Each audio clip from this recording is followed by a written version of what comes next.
Very much, Kyle and Tom. Appreciate it. Map number 3 coming right up. ESPADA and HellRaisers. It's been a bit of a tumultuous match so far, Dust. We've really had it all. Jumping knives. We haven't had chokes, comebacks. So we haven't had it all. You're wrong. Those use kills, that's true, yeah. Get wrecked. Maybe it'll happen. Plenty of CS, plenty of chances. But it's going to be a fast air hit here from HellRaisers, who have got 2 kills with the Glock. Problem and Flaric both picking up the frags and now can simultaneously transition across to the B side instead. Kalinka's keeping them interested in the apps. He needs to be careful he doesn't get overwhelmed, but it also has a double-pronged feeling to it. It stops those rotations and is buying up so much time for the rest of his teammates to get solid post-plant positions now. Yeah, they're going to have a pretty good time of it, you'd imagine, unless JR gets caught. Like, that could be the one problem, but a great pop flash comes in, but it doesn't matter anyway. Zotfik able to get him through the haze, but Problem has a great angle. Oh, and a great headshot alongside it. Dexter neutralized, dead before he hit the ground, and now Zotfik 1v2 has been funneled off into CT spawn and dealt with accordingly. HellRaisers off to a triumphant 1-0 lead, and ESPADA, yes, they're going to be feeling the sting from Dust 2 still. Yep. And I mean, coming into this game, it's kind of a similar story, where last time these two teams met, ESPADA absolutely rinsed them on this map, just like they did on Dust 2. They have a better win rate on this map, just like Dust 2. And that didn't happen, though, on the last map. HellRaisers kind of flipped the script, so you have to wonder, is Inferno going to be a similar story? Last time they met, ESPADA won based off of getting 12 rounds on their CT side to kick off the game. So we'll see if HellRaisers can prevent that from happening this time around. Already off to a good start here. Kalinka threw on the smoke, but it's going to be Patsy holding down the line with his Deagle. Has had some real big moments over the duration of this best of 3. Kalinka with the Mac-10 just straight ripping through on the Patsy, a good angle, and Jaleim gets 2. They lined up for him. A bit fortunate with that lineup, but ESPADA, hot off the back of going for that force and getting some early kills, now going to be in a bit of a difficult situation with Dimmer, who, by the way, dropped 30 in the last map, has been a consistent beacon of hope for ESPADA, but it wasn't good enough. That grenade does negligible damage to Kalinka, and it's not going to stop the bomb from getting planted. But Dimmer is still close enough to make a real go of this, Dust. And he's actually going to push behind that grenade, and there's a headshot instantly. If there's one player on the serve you'd want in a 1v2, it's Dimmer. And he's done so much damage to JR as well. Next bullet probably ties this round up, and JR has a slight gap in that smoke. I don't think he can see Dimmer, though. But Dimmer can't see him either. So it's going to come down to the timing. Dimmer's thinking about going up for the jump on the box, gets up there, but JR spins around in the nick of time, and HellRaisers will have a 2-0. That was so intense, man.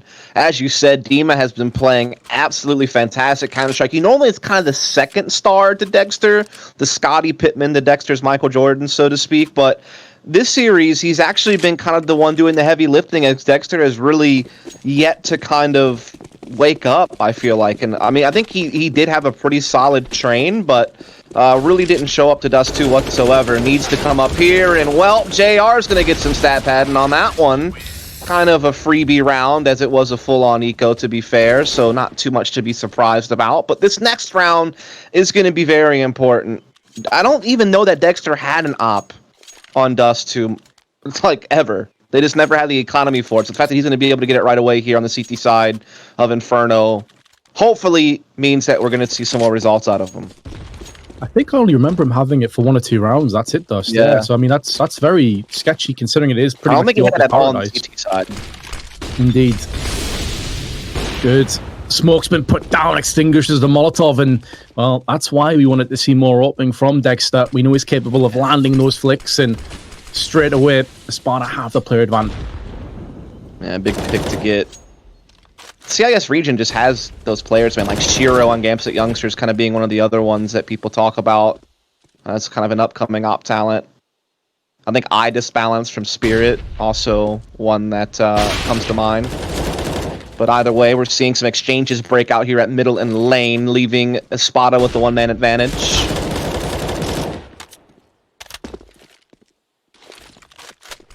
Smoke deployed onto middle. Allows Finnegan the chance to upgrade to an AK and actually pull back towards the site. 2-2 formation. ESPADA not over-rotating either side of the map. Looking for the boost onto the CT side will be Dimmer up there. But HellRaisers still have 2 mollies, 3 smokes. They can actually cordon off a lot of these areas. So they're down. They're certainly not out of this round just yet. That is true. They might be able to find a timing here at B. The rotation would be very far off as both CTs at A are at pit, so they are very far away from being able to get to the B side with this boost. Could be a bit of a problem. Sophic even doing a little bit of spam damage through the smoke there, and indeed Dima is going to be able to pick up from the boost the frag. JR quick to respond by getting a kill out top middle. And this is going to scramble things a bit, but no, Finnegan catches the frag, and that means everyone else can focus up still on the A site. I understand the misdirection that JR was trying to throw there, and it could have worked, but it just didn't. And so it's going to be another round finally going to ESPADA. And one of the reasons why I think it didn't quite work as they were planning is because there wasn't that much time left. They had like 15, 16 seconds left. So the player pushing through middle, getting the first kill, wasn't able to check all of his angles. He gets shut down the back, and that's pretty much the round. Yeah.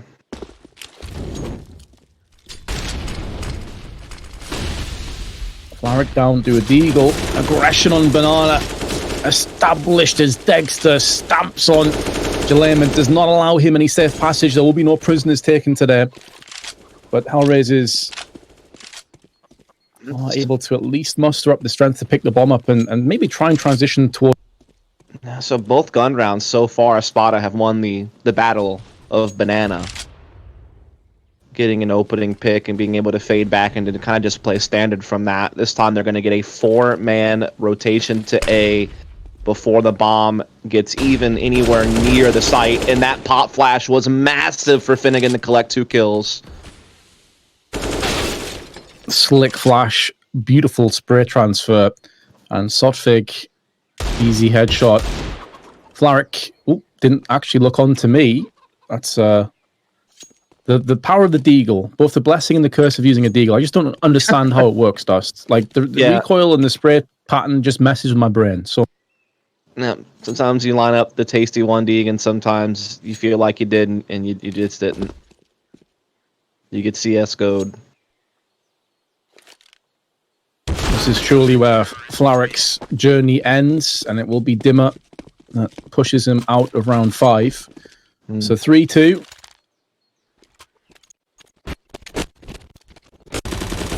Attack comes in here from HellRaisers already, and I think it's because they are realizing that 1, the economy is low, and 2, they're having a difficulty dealing with banana control. And there's not really a whole lot they can do about it in this next round because they don't have the money to back them, but maybe they can still at least kind of calm down, come up with like an eco strat, and then also think about what they want to do next gun round to kind of start countering some of ESPADA's banana aggression. Again, they really struggled on their T side last time they met ESPADA. They only were able to get 3 T rounds in that matchup just a few weeks ago.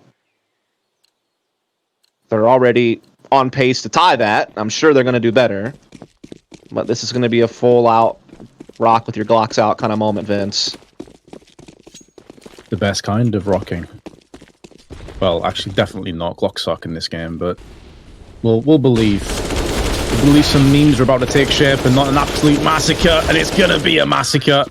They got the 1 kill, but a 4K spray down for Dexter, who continues to pad those stats nicely, and it's money in the bank for his AWP as well. He might just keep the AK, though. There's 4 of them now that they are currently possessing. Yeah, I'm on as well the way that the money was and the fact that they retained all their weapons, basically, so it didn't really make sense to go for the buy. I guess he could have gotten dropped an op and he could have passed the AK to somebody, but... Here we go, another full-on gun round. Let's see how banana control plays out this time, because this has been the weak point at times for HellRaisers so far this game. Dexter, it's a laboured spray for the second. Probably should have had 2 kills. Jalem just going to burn alive. That was 100-0. I'm not sure if it's because he was just blind and lost in it, or what. I did see the flash assist icon up there, so it could be the case that he just didn't realize where he was. But at least they do get the trade back there, and they have the 3-on-3, and they have a wide open B bomb site. They have the smoke for the cross. It's all going to come down to whether or not ESPADA want to go for this retake. Sotfik trying to play some mayhem through the smoke there and wasn't able to get any kills. Flaric down to just a measly sub 10 HP. There's ESPADA now moving towards the construction, moving out. There's a slight gap in the smoke, and it's actually going to yield the kill from Sotfik. The crouch peek from JR actually got himself killed, and Flaric's going to get traded out. It all falls down to Problem. Stuck in the pool area, spins around for one, but there is a kit. ESPADA have the type. They're going to pick up their 4th round, but it's at the cost of 4 lives.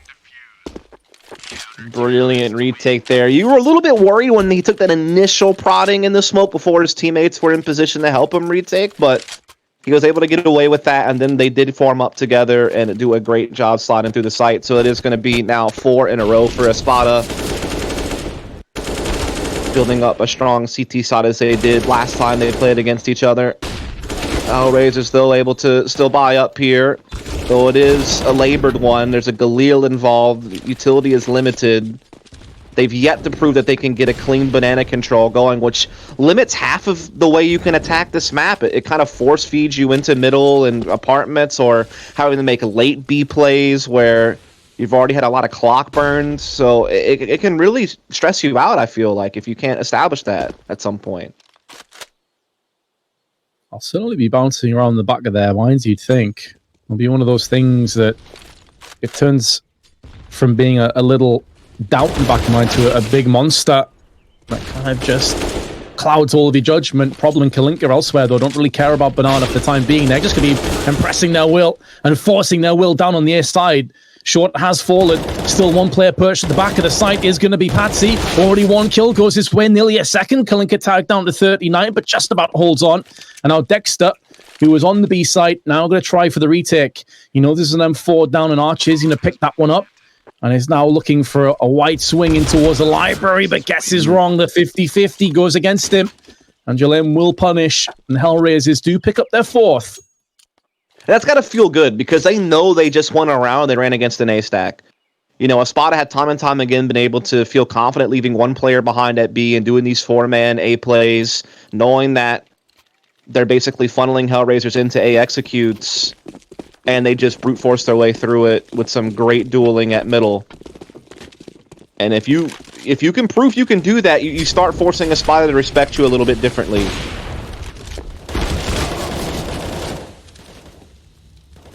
There you go. This time, damn, it's gonna go the same way again. What do you think they do here, though, Dust? Like, if you're the coach or you're the IGL, like, how do you fix this issue with Banana? Do it better. Just do it better, forehead. Just build, lol. No, I think it really either comes down to you need to be able to have counter utility prepared. You also have to have the spawns for it. And you just have to have some kind of protocols in place.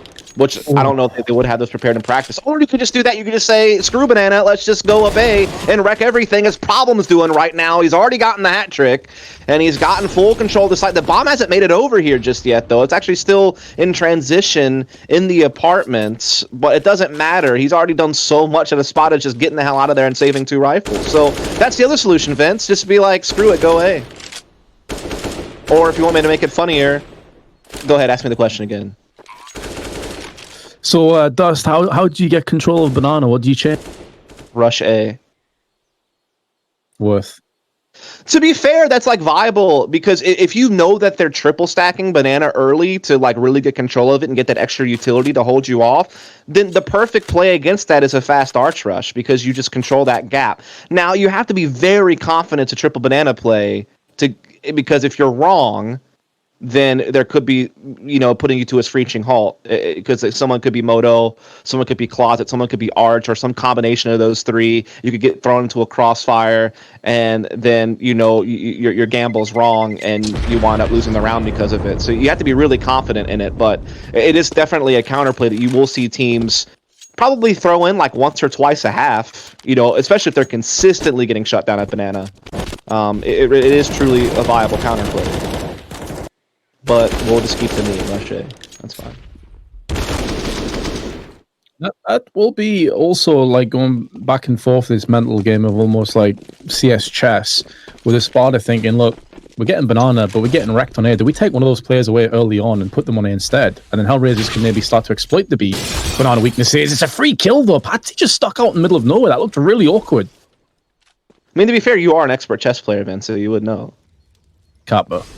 You did just absolutely embarrass me on my stream in chess like twice. That was really unreasonable of you. I mean, you did say you're going to wreck me, dude. You can't. I did not. I did not say that. I said I don't play chess. You're like, but play me in chess. I was like, all right, fine. And then of course I just got wrecked twice. At least I didn't get like fools mated or something. That would have been really embarrassing. Oh, they actually going to push I tried to fools mate you the first game, and you just laughed at me. This would effectively be a fool's mate CS terms, right? ESPADA stacking B. Yep. HellRaisers is about to walk into this.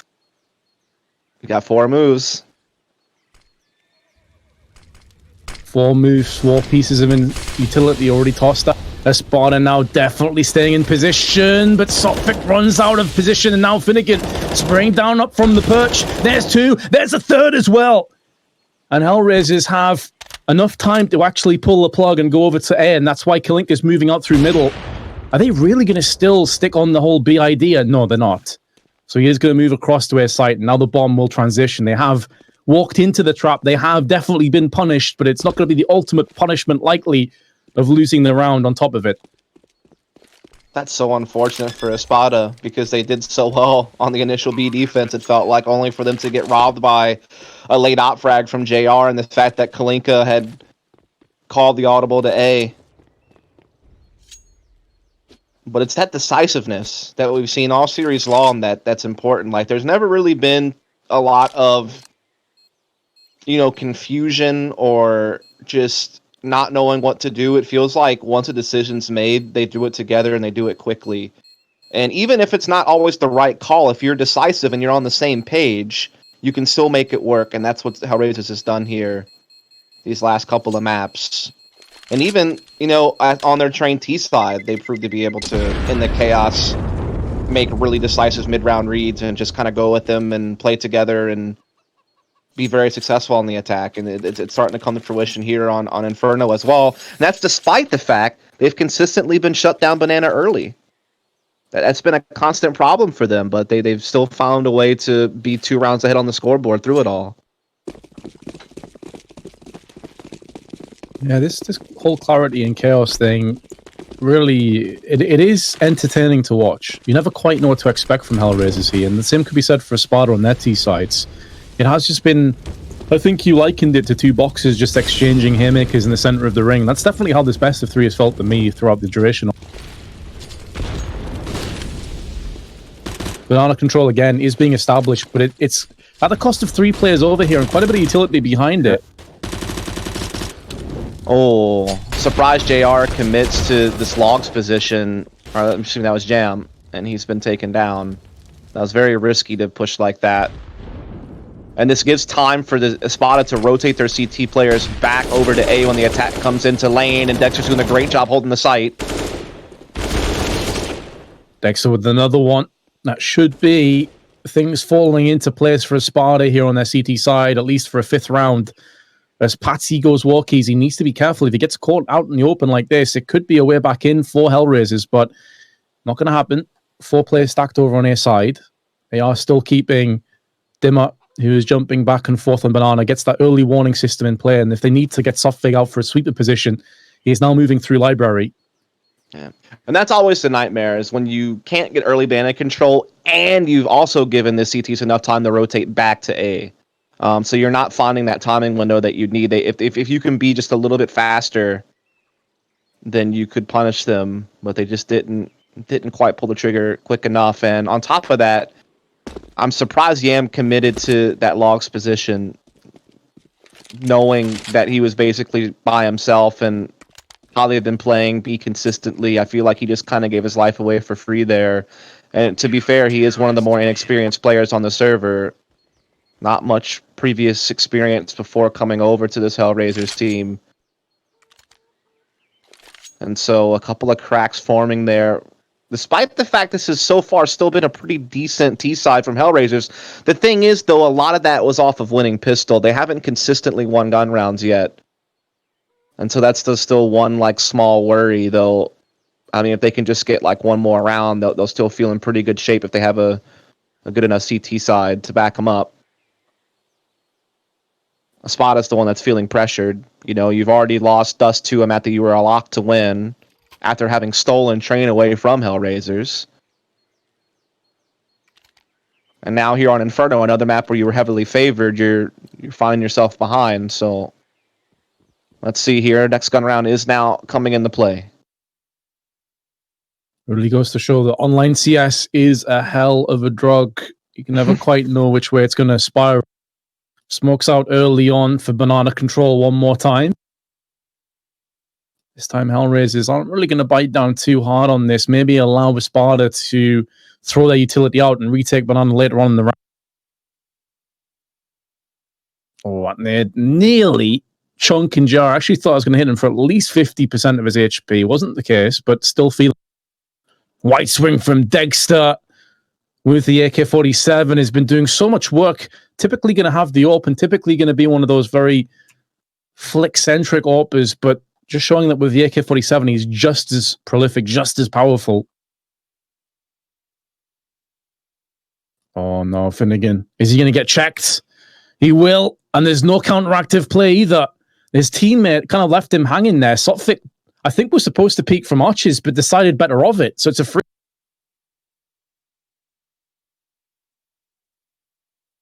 Yeah, bomb making its way up archway now. Smoke in place. But the library player, Dima, able to slow things down. At least Flare is quickly able to trade. Dexter, though, still anchoring inside the site itself. Keeping the advantage here for ESPADA. As JR and company now will have to try to fight back with limited time. They've actually caught a window, though, where ESPADA were transitioning back over into CT spawn, but that's a big pill from Patsy. Now it reaffirms that it is going to be an A pressure, and they can keep their players in good position.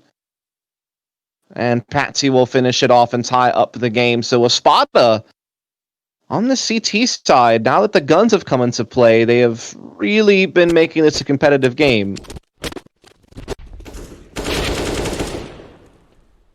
As you say, half of the HellRaisers rounds has been off the back of the pistol round. So really, they do have 3 rifle rounds as well, including an eco in there. Mm-hmm. But I agree. I think the way that this game has been shaping up now is 6-6 looks like a very good half for HellRaisers and still is decent, all things considered. But things now starting to slip away maybe a little. No, absolutely. It's one of those things where I'm still not really sure who's in control of this game.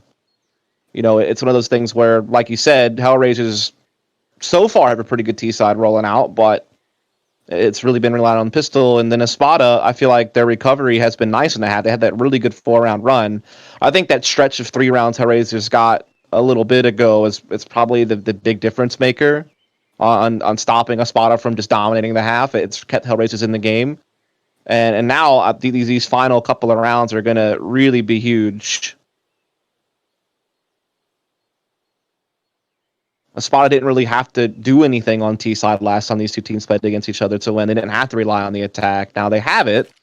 I mean, they have a pretty good Inferno record, so I'm sure their T side is up to snuff on average, but they're going to be required to put forward some extra effort. And I think my biggest thing is I'm surprised to see that HellRaisers have been able to be successful on those 3 rounds, despite the fact that ESPADA has been so dominant on banana side. It seems like HellRaisers have been able to make adjustments to kind of, you know, maybe never figure out that problem, but find solutions elsewhere on the map to get those 3. But we've seen the last couple go to ESPADA, and we're seeing the economy go low on HellRaisers, so there's still a chance ESPADA could pull off a 8-6 half, 9-6 half, rather, and still want it with the lead going into the second. Let's get another tech pause. Apparently, it is TS lag issues, so hopefully it will be resolved sooner rather than later. We can get back into this matchup, this 3rd map in the best of 3. If you have just joined us, the teams actually traded their choices of maps. First map went to ESPADA after HellRaisers had a vast lead and let it slip out of their hands. Dust 2 went the way of HellRaisers and now an Inferno. As you can see, we're all tied up. Our first best of 3 out of 4 for today. It's going to be a long old day of Counter-Strike, so hopefully you're buckled in and ready. And, well, we're ready to get back into this matchup right now. It seems like the technical issues have been remedied. Indeed, let's get it. Although we're probably not going to get a whole lot this round, Vince, as it's just basic pistols for HellRaisers. So I would imagine that it's going to be a bit of a doozy for those guys. Yeah, the only thing HellRaisers is likely to get this round is a beating. And that smoke, not perfectly placed. There is a slight gap in there, but HellRaisers is actually sitting way back, anticipating some kind of push. It suggests to me this is going to be a banana retake here from the HR squad. Yeah. Does seem likely.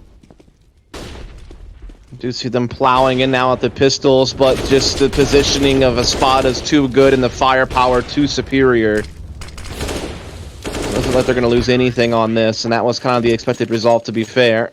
So they will go up 7-6. This is the real round. This is the round where if HellRaisers can win, I think that they're going to be in really good shape.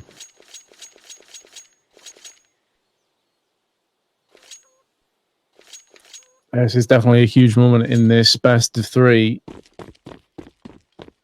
Obviously, it's not as if the loser of this is instantly out the tournament either. So, obviously, you want to win, but it's not the end of the world if they... Grenade put down, actually bounces slightly off the wall onto sandbags. Had it gone straight through onto the CT side, it would have done hefty damage to the 2 CT defenders. Softic and Dimmer would have certainly caught that. Looks like this is the first time HellRaisers have gotten early banana control. There was a focus on apartments instead this time around on Dexter's AWP, and it has paid off.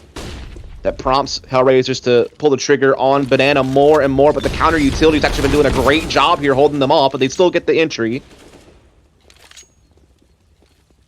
Entry at the cost of nearly 100 HP between Jalem and Problem. And now Softic up on the blue box. It is such a one and done sort of position. He's not even going to get that. He goes down instantly. They've played the new box a few times. Double molly kill, though. Dexter gets the both of Problem and Jalem in pool as they were trying to hide in there and shield their eyes from the flashbang. A beautiful, not even retake, just denial of the B site. But now HellRaisers have the time to go back towards the A site, which is where Patsy is stood alone.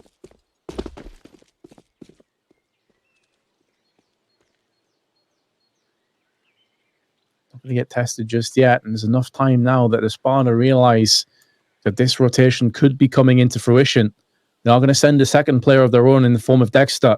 Already 3 kills, 2 of which from the flames of the incendiary. Now Patsy, there's one. Surely knows a second player will be coming in, just smoking himself off, allowing a bit more time to pass. JR is still watching towards the library side, and now he gets spotted by Patsy, who didn't need help. He had it covered alone. And ESPADA will pick up an 8th round, and we're having another tech issue. Things you hate to see. You do hate to see it. You really do.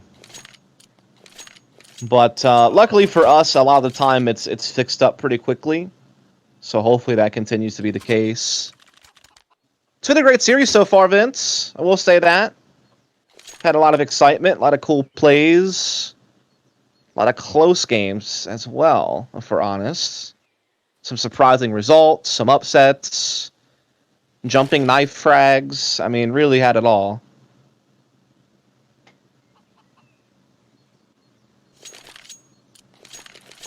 Except for the Zeus. We're still waiting on that. Is it going to happen, though? Real question. I feel like chances are pretty slim. Surely, by the end of today, with all the CS we would end up playing, we're going to see a Zeus kill. Thus, surely it's going to happen. Are we going to bet on it? I've learned my lesson. Boot? Definitely not. Especially not to do with CIS region teams. I've learned that lesson twice over, I should say. What team was it that got you? Was it Quantum Bellator Fire? Yep, QBF. The Mouse Sports game? Yep, on train where Mouse Sports had a huge lead and choked it. Never forgive them. Definitely not triggered at all by that at all. Definitely not PTSD from that, I imagine. Not even a little bit.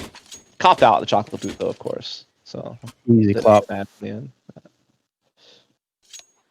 You know, the boot. could be worse, Vince.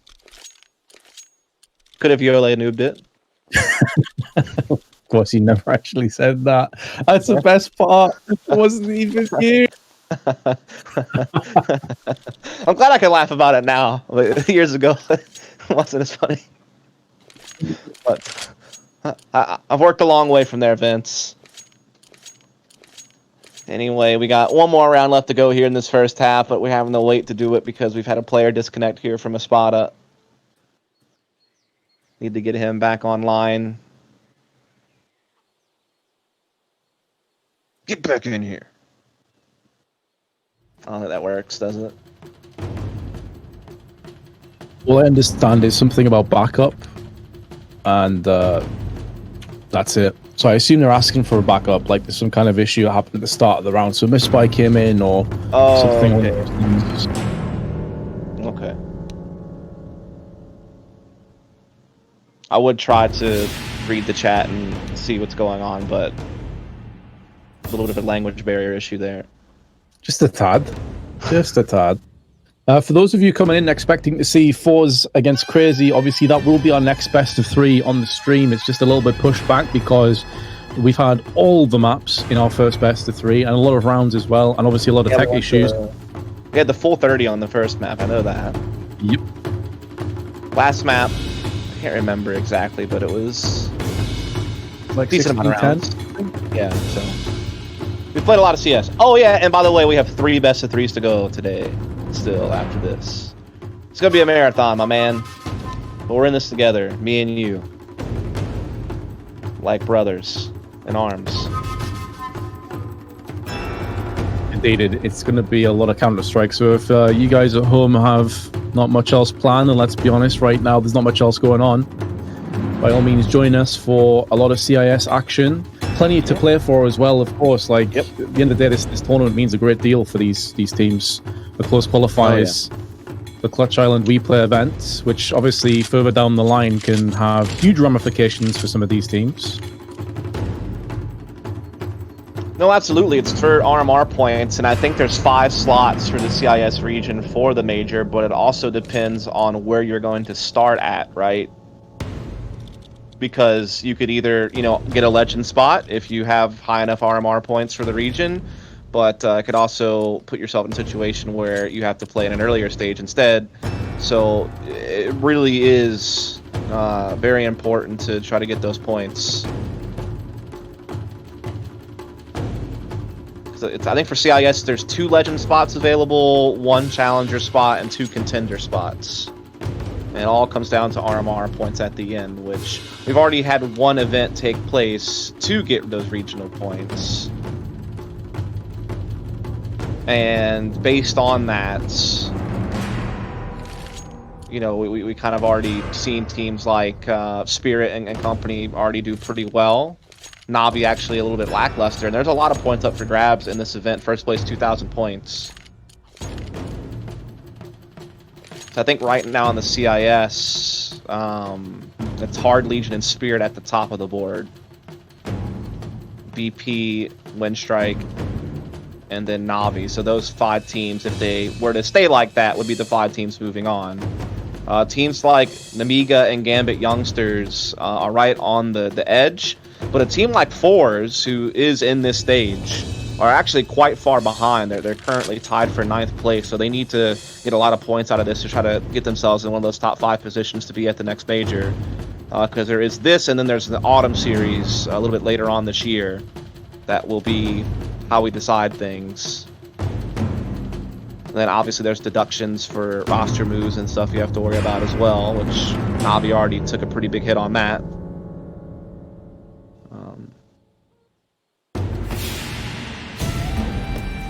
So what would your kind of favorite coming down in terms of the games that we were actually casting? Which of these teams do you think has the best chance of progressing through the later stages and potentially even making it to the major further down the line? That's a good point. Yeah, I think for this first stage that we're casting right now, I really think that Fours should be it. I feel like they've done a lot to to kind of prove that they have a lot of talent and can do well. They've had a couple of blunders though too, like they did really poorly in Anaheim earlier this year. Like they fell out in the group stage, which is kind of a disappointment. But I feel like elsewhere they've shown that they're a really strong team in the region. So I would think that Fours should do well and should be able to progress to the later stages. That's for sure.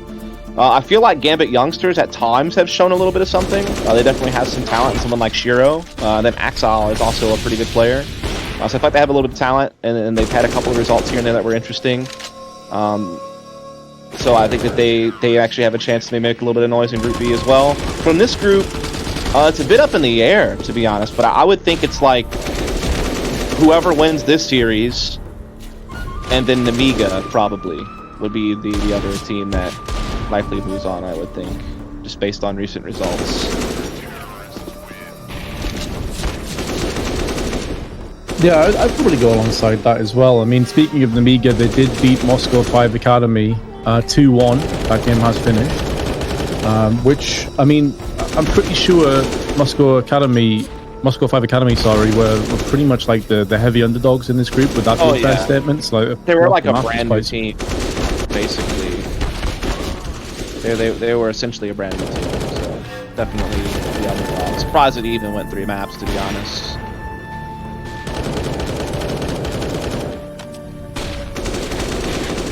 Right, well, we're not too sure as to what's going on here, guys. Obviously, both teams are trying to ready up as soon as possible. It seems like there's some tech issues. I'd love to translate, but I have no idea what's being said. We know we've had some TeamSpeak issues in the past, but I don't think that it would be this long for a TeamSpeak problem. We have all 10 players on the server, and we have 1 coach, not 2. So I think maybe one of the coaches not being here is the issue right now. Could be. Brilliant deductions. I think by process of elimination, we're starting to sort it out. I just saw a player timeout, so I would suggest that maybe it's an internet issue, but obviously, especially with internet issues, it's really difficult for us to give you a kind of ETA when we can expect to get started in this because, simply put, we have no idea at all. Yep. Flying blind, Vince, by the seat of our pants. It's the way she goes sometimes. So again, this first stage will be taking place throughout the next 3 days, today and the next 2 days after that. Then we have stage 2 coming up not too long afterwards. It's a kind of, I guess, 4-stage process, so to speak, the whole thing. 3 stages of group play and then playoffs, so very big event. We do have several teams who are already directly invited to the 3rd stage based on RMR rankings, which includes some of the bigger names of the region like Spirit, VP, and Navi. Again, 4s usually is amongst those teams. So they've been a bit disappointing so far in the RMR rankings. They need to gain ground in this event, you feel. And even Navi, to be honest, is currently ranked 5th. That is not really where you would think they would be. You would think they'd be 1st, honestly, given the field. We know that sometimes interregional matches can get a little bit tricky, but they are a little bit behind what we expected, and Spirit has been really a great story of a team that's been doing really well lately. They've been kind of knocking everyone around in the region in recent tournaments. Definitely have a lot of talent on that team as well, between Sum Young and Idis Balance in particular. Mir, obviously a name that people are going to know. So that team's really been impressive, actually. So I did have a few topics in case we did have like pauses or delays or anything like that. I didn't necessarily want to delve into them in the first best of 3, but I guess we have reached that point. So yes, obviously in the last few sort of events, mainly online, you've had likes of Blast and DreamHack, etc. We're seeing G2 now actually rated as the very top team in the world on HLTV. Like, first off, what do you make of that? And secondly, do you think they're a team that come the end of the year are still going to be up there, or is this going to be a flash in the pan? So to kind of try to take this apart as best I can, I mean, I always thought that G2 had enough talent on the team individually to be very dangerous. Like Nexa and Hunter are very, very strong players. Kenny S has been back and forth with the AWP. I think Amanek at times has shown to be very capable. And I think Jax has been kind of the surprise because I felt like he was one of their weaker players in the past, but he's actually been able to play pretty well himself. So I think they always had the talent. I was just always going to wonder, going from a fully French team to a multinational team, how is that going to work? Communication, cultural differences, whether they would have strong leadership or not. But it seems like the combination of Malek and Nexa have been able to find a way to build an effective style. And Nex has always been like a fragging in-game leader. And Hunter, again, has always really shown that he's got great ability. So I knew that they had the talent to be a very dangerous team. But yeah, to be number one is definitely not what I would have expected. I think they, have been a little bit fortunate that Na'Vi have just not been themselves online, and Astralis are going through a lot of turmoil. I think that there's been some extraneous factors that have helped them a little bit, but they've also played really good Counter-Strike in their own right. Also, we haven't really seen a lot of inter-regional play, right? We haven't seen the Liquids and EGs and stuff play against some of these European teams in a bit. That's really the only complexity kind of sitting over there right now. So yeah, I'm not sure once LAN start firing back up if things won't change. I really feel like Na'Vi, once they get back on LAN, could be very, very strong. I still think there's a couple teams out there that can certainly give them a run. But yeah, I think G2 will remain a top 5 team for some time, based on what we've been seeing so far. I mean, they even had some strong LAN performances before everything kind of locked down also, to be fair. So power to them, man. They have been very impressive to watch. Yeah, I mean, if I were to read out the top 10 right now, it feels almost like a weird fever dream, You've got G2 in first, Fnatic second, FaZe in third, Furia fourth, Astralis fifth, Na'Vi down in sixth, Liquid in seventh, Big now in eighth after, obviously, their recent success went up by 16 positions, Mousesport ninth, and then Vitality in 10th. It's like, you look at that top 10 and you think, surely it can't stay in that kind of formation. I mean, Fnatic makes sense based on previous results. They've been doing really well ever since. That one kind of makes sense. I think Liquid's fall has been kind of crazy, though. And then, yeah, I mean, even G2, they play second at Katowice, to be fair. So you can't say it's all online. They've shown some LAN results as well. So I would have expected top 5, but not number 1. That's for sure. It's been kind of a neat story. But enough of that, Vince. We're actually back into the game, I think. Yes, it's showing us not ready for me, so I'm not sure if that's going to have any implications, but they are going to be just rushing straight in towards the B side. Momentum breaker maybe for ESPADA as the T's look to get hot and heavy towards the B plant, but they're being pretty much funneled away fairly comfortably so far. Dimmer's already got himself the 1 kill, doubles up with a second, and allowing his teammate to now take position instead, and Sophic perforating the smoke as HellRaisers will pick up a 9-6 lead. Actually, no, that's wrong. They had it back to front. I believe ESPADA just won that round. So they're 9-6 in the lead. There we go. Yes.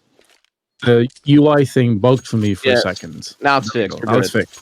Yeah, so basically, if it wasn't for the 3-0 start from HellRaisers, that would have been an almost identical CT side to the last time they met. Very strong CT side from ESPADA. Again, I think a lot of it was off of just being able to really just be the kings of Banana the entire half. Which gave them so many advantages, whether it just be shutting down B attacks or having extra rotations for A defense. That was a consistent theme that really helped them out. And also just strong individual play from pretty much the entire lineup, really.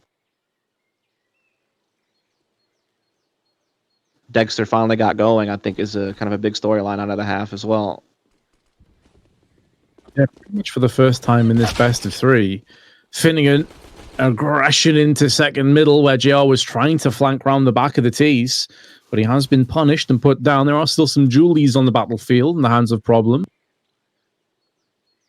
Looks like Patsy's going to play more of an interference role here. Now decides better of it. They're starting to transition up towards Banana. There's only one player here. It is Problem with his 2 pistols, though, and maybe he is going to be able to put each and every one of those 30 bullets to use. Patsy at Rangers keeping 2 players interested in middle. He runs out into the open, wasn't anticipating the second player to be there. And our problem is forced away as the Julies aren't really going to do that much. Sotfik tagged a little bit, but not able to stop the bomb plant. But quickly, those CTs moving up Banana are going to be in close enough proximity to go for this retake. And it's headshots just left and right. Dimmer now pushed to the back of the site with his Glock. There's one and a second, looking for a third. Starting to run out of ammunition, but he's putting down headshots and he's putting everyone down alone. It comes down to Flerick now up against him, and Dimmer is still somehow alive, but there's the stray headshot. Not for the first time. Dimmer does so much work, so much effort, but it ends up not really yielding enough. Yeah, you kind of wanted it for him. Like, even if you're neutral in all of this as a fan or a viewer, you wanted to see Dimmer pull that off because he had done so much. That was a roller coaster ride of a round, man. I mean, HellRaisers seemed like they should have it in the bag because just, again, how rapidly they were able to get that banana flank, and it's a great pop flash push into the site, but then Dima from New Box just, you know, lays into him for a bit there, but just wasn't quite enough in the end, as you said. So it is going to be HellRaisers closing the gap just a bit. They're going to get aggressive here inside apartments and towards alt middle, and it's going to be maybe a backfire. They've lost one and a second. Ooh, nearly a third. JR was tagged down to 19, but held the line with a Deagle. 2 of ESPADA, very low B, a quarter of their HP.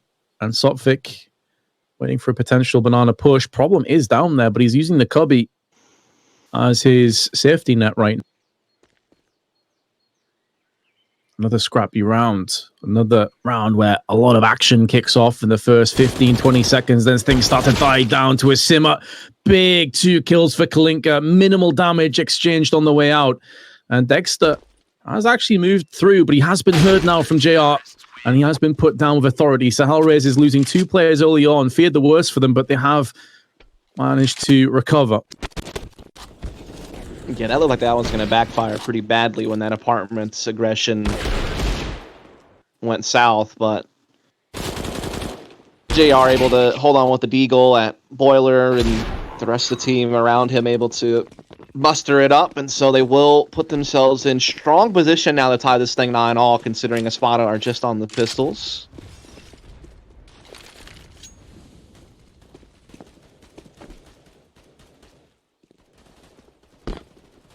Feel like this is HellRaisers' chance to tie us up at 9 apiece. Jalem with the XM moving into Boiler, but ESPADA are preoccupied down on the T-step. Again, maybe that aggressive position from Problem in the cubby last round is going to give them idea that maybe HellRaisers want to play aggressively again, and that's where the Glocks can just overwhelm and take a weapon away from the CTs. But this time HellRaisers playing a little bit more safely, back on the wall. Yep.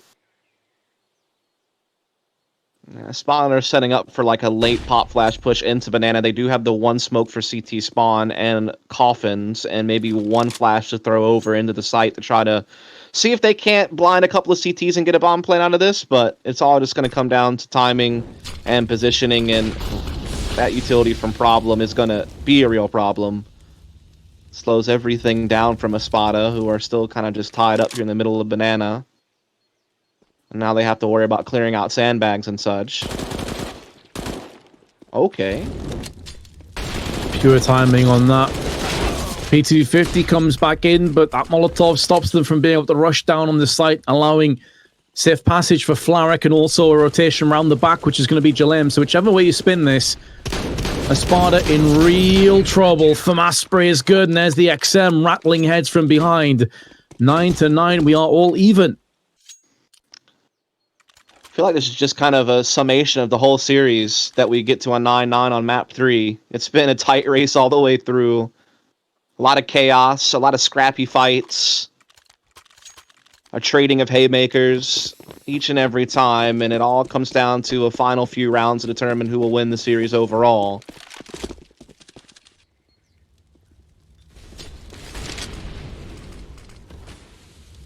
Molly behind the smoke, and ESPADA stuck in the cubby holes. There's going to be a lot of damage from that grenade. Actually enough to kill Sotfik outright. Perfect utility from HellRaisers on the banana control. Big statement from them to also be able to convert on their CT side banana control, something that they really struggled against on their attacking side. They're also able to impose against ESPADA, giving a taste of their own medicine, so to speak. And I think this is a big statement from HellRaisers, who, again, got absolutely destroyed by ESPADA in an online tournament just a couple of weeks ago. I think 16-4 was the score on this map in that series in favor of ESPADA. So HellRaisers have been getting their revenge so far, but can they keep it up? It's the question, as this attack will be rolling in through Archway.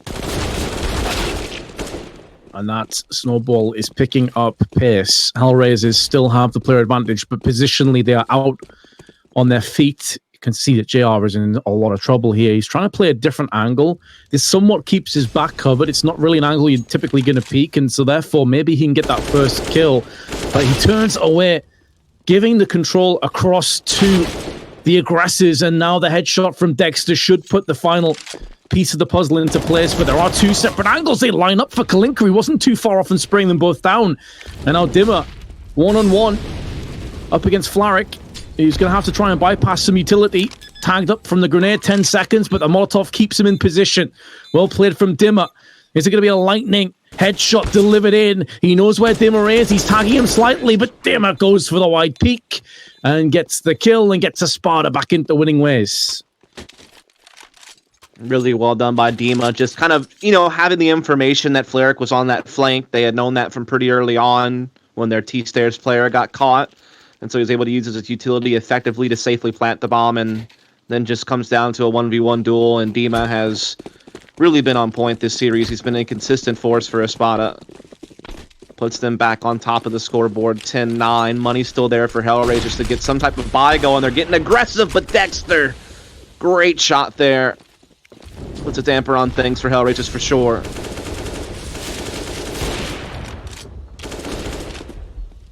Has certainly been dampened. Maybe the mood and the spirits have been too from HellRaisers, and the ESPADA looking to try and rinse together some more kills. Banana aggression maybe forthcoming from HellRaisers, but they don't have a flash to really supply the peak.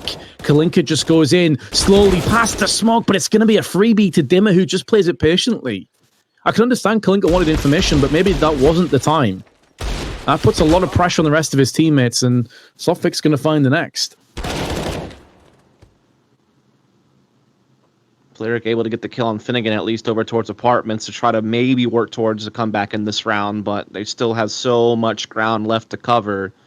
They need some more things to line up, and Flaric, he found another, but Sophic was quick to trade, and now the A-bomb site's wide open for the taking for the plant. Problem is still being held up by Dima at Banana. And Dima might fall, but he's done a lot as far as keeping Problem in place here at B for a very long time, making the retake attempt for Problem to be very difficult, and I'm not even sure if he'll commit to it. Probably not, just trying to upgrade weaponry here. It's going to be an 11th round for ESPADA.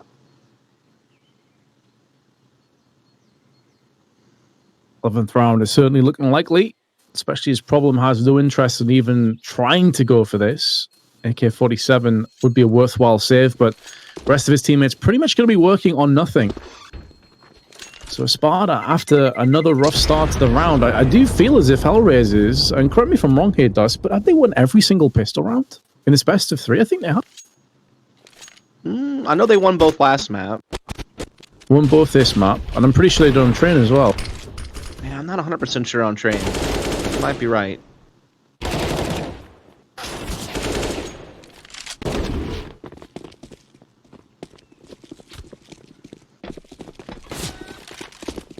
Well, USPs alongside the AK-47, Molotov early on into Boiler, denying some apps control on the CT side of things. So you are eyeing up a very real possibility of a 12-9 lead, and ESPADA will be up against a full buy from HellRaisers. So we are getting dangerously close again in the dying embers of our third map in this best of 3.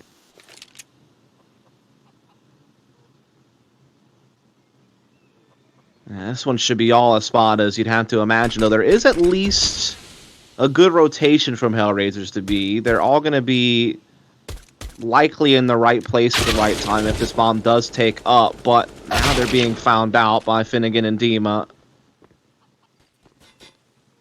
Obviously, they couldn't really hope for much due to the firepower disparity. At least they were positioned correctly, but at the end of the day, you still have to be able to hit the shots, and when you only got pistols against AKs, it's probably not going to go your way. Certainly won't be going JR's way, and they're not going to allow him to save this AK-47 either. Now, he could do some damage on his way out, because the economy from the T's isn't phenomenal either. Playing in a different position, there's one, but it should be a one and done. It's a worthwhile trade for ESPADA. HellRaisers is going to have to full buy on their own back and not have any saved AKs to play with, so it's going to be a good buy, but you're looking at a glass cannon for JR and probably a lack of utility across the board. Exactly. And that's where ESPADA can start really gaining control of the half and therefore the series. If they can knock this one out, then money would be low for HellRaisers. They'd probably get a free 14th round, and then it would be kind of a play from there. So this is a really big round for HellRaisers. If they want to stay in the series, they need to figure this one out. Plenty of damage, and it's the MP9. Big grenade in retaliation, and the fact that Kalinka gets a kill from that is huge. Oh, really, yeah. He's done his job. I cannot believe he even got a kill from there.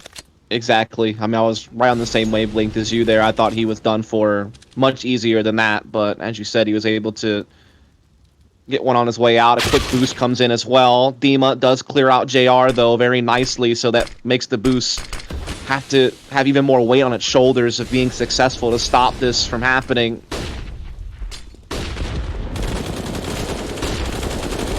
Boosted up position is now fallen back down again. ESPADA still with a player advantage with B side under control. And it's going to be hotly contested momentarily, but they're going to be able to piece out of there. And considering that HellRaisers are very much on different wavelengths here, you've got Flaric is off on the A site. Jalam's not too far away from him. It's only really Problem that's thinking about trying to maybe take a weapon out of this, which would be the AWP. That's why he's lurking in the shadows of the smoke. This would be a big take as well. So not a bad decision after all, but it will put HellRaisers 13-9 behind. Yep. At least they saved the 3 weapons, though, because otherwise they'd have nothing to work with in this next round, and ESPADA would get a free 14th. He'd basically be playing all your eggs in the basket to stop map point and series point. So there's one thing to think about. Trying to look at the silver lining a little bit, but ultimately ESPADA are really getting good control of the game here. They have, what, they've given up 3 total gun rounds the entire game. So it's been pretty dominant despite the scoreboard being pretty close.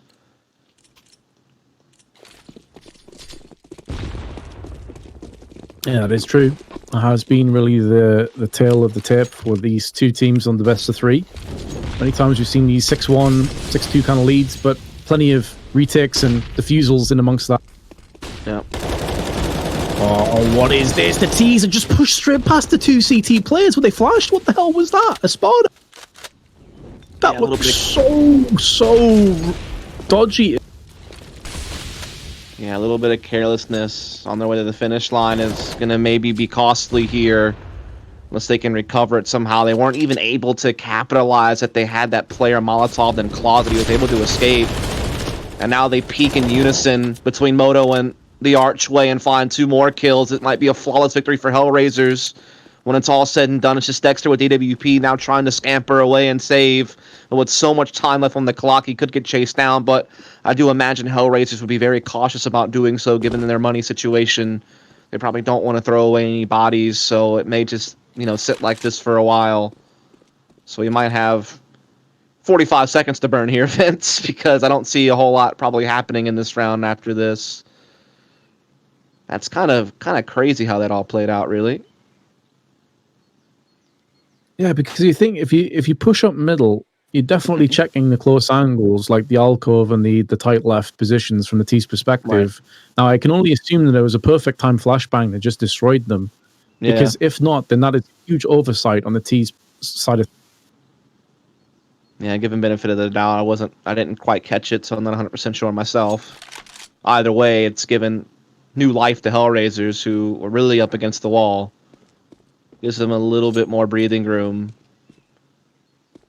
There is still some economy there for ESPADA to buy, especially since Dexter has an op saved. He can drop a weapon to someone like Finnegan, who's kind of lower on the money scale. And that should still give them a pretty much a full buy here. Shouldn't really be lacking anything. Big round for HellRaisers to stay in the race.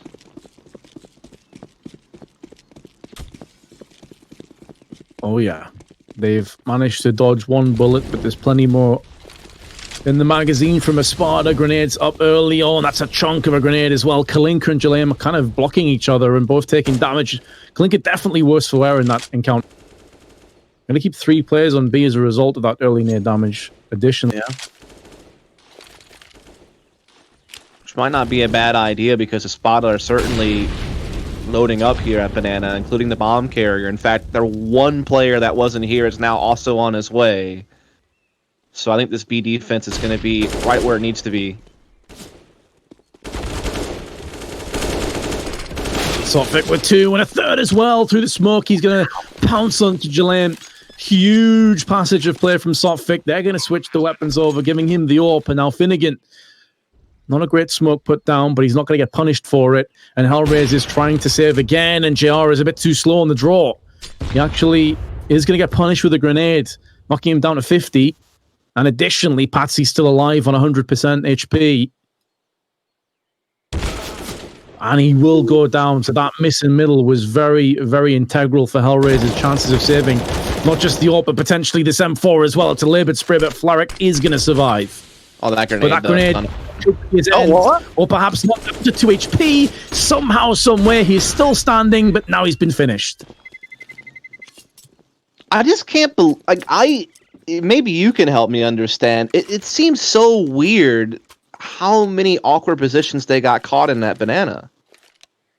It's like no one was really in a proper place to be defending B. Like, they were all still kind of in transition when that attack happened. I'm not sure if it was just down to them getting really unlucky on timing while they were trying to set up something, but they were just all out in the open, and they had no real support for each other and no utility out. It just seemed like it was easy pickings.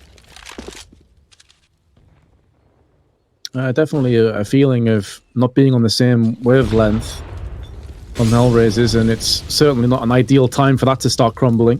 They do when have you have the 3 first players kill. stack B and you get no kills from it, I mean, there's a problem there. Sure.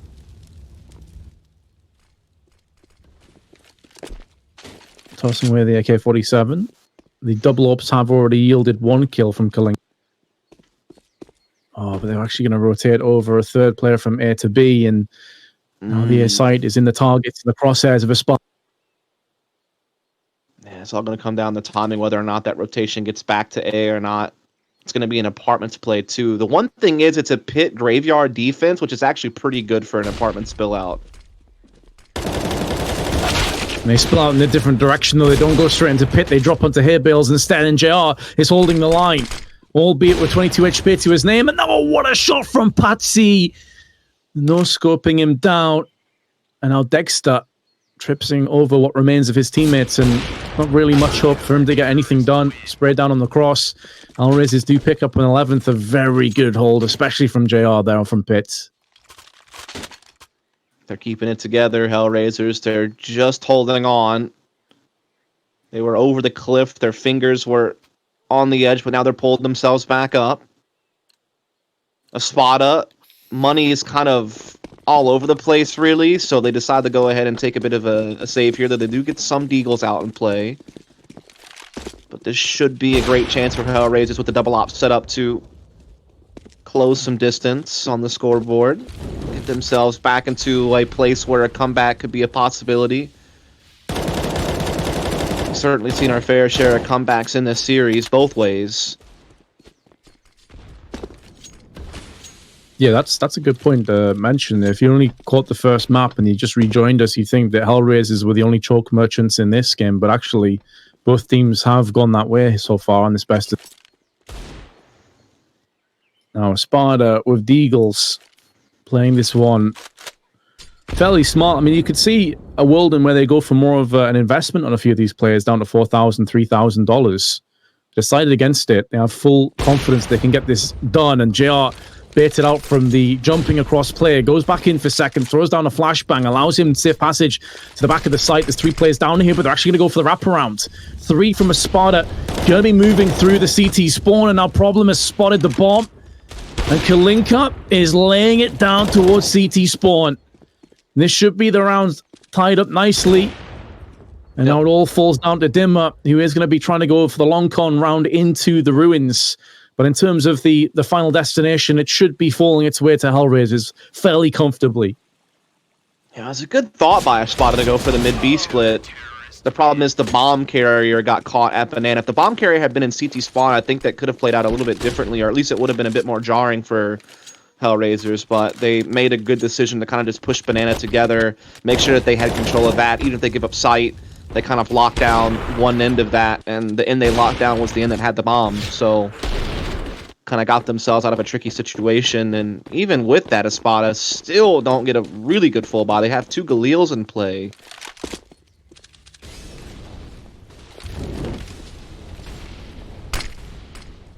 Smoke's being deployed down onto middle. Going to keep HellRaisers interested over there, and actually retreating off a 3rd player on B. Jalim now going to be joining his compadres over on the side. Banana hasn't really been aggressively taken yet from ESPADA though, so that 3rd player, Jalim, can always go back. He can play that sweeper role between the 2 sides.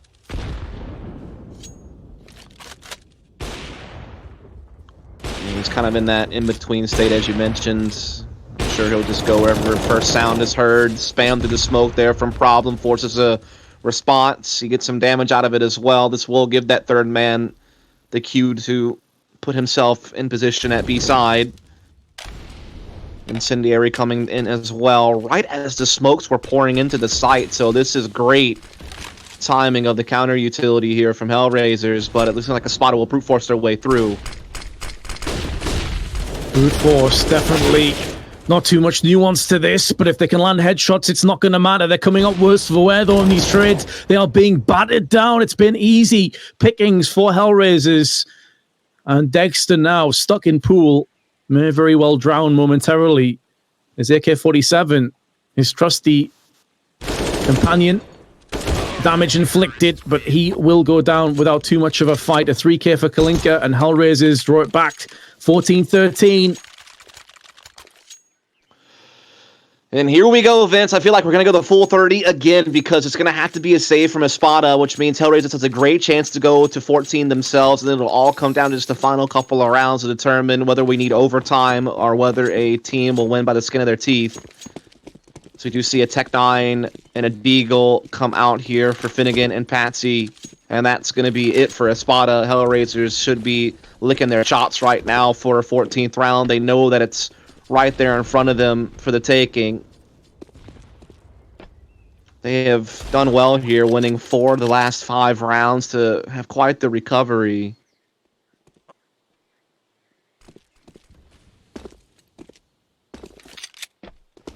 Very passive round to start things off for ESPADA. I almost think it's kind really of like a bonus timeout kind of deal. Sure. May very well be. Just kind of calm down, talk it through. They don't even have utility to go for like a pop flash push of any kind this round anyway, so it's really more about just, I think, sitting back, burning clock, again, using it to talk a little bit, and then eventually you just gather up and rush together somewhere.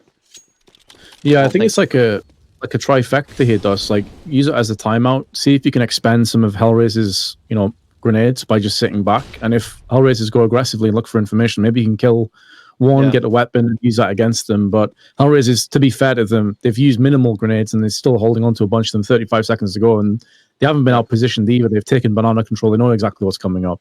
Yeah, they have all the information that they could really need here, but they still could get brute forced by the gathering of ESPADA as they come in with these pistols all bunched up, but so far so good for HellRaisers. Yep, clean, crisp, pretty easy in the end. Flawless. 14-14, HellRaisers mounting this comeback now, picking up the last 4 rounds in a row, 5 of the last 6. And the pressure is mounting for ESPADA. There's no two ways about it. They are struggling right now. And they were looking like they were going to put this to rest not so long ago. I mean, hell, they were up, what, 14-10? Looked like they pretty much had it in the bag, but now HellRaisers have built up some resistance here. Double op is still in play, as it has been for some time, excuse me. They try to go for an aggressive pick with the AWP there. Isn't fruitful, but doesn't come at any cost either. Able to back up, so no harm, no foul.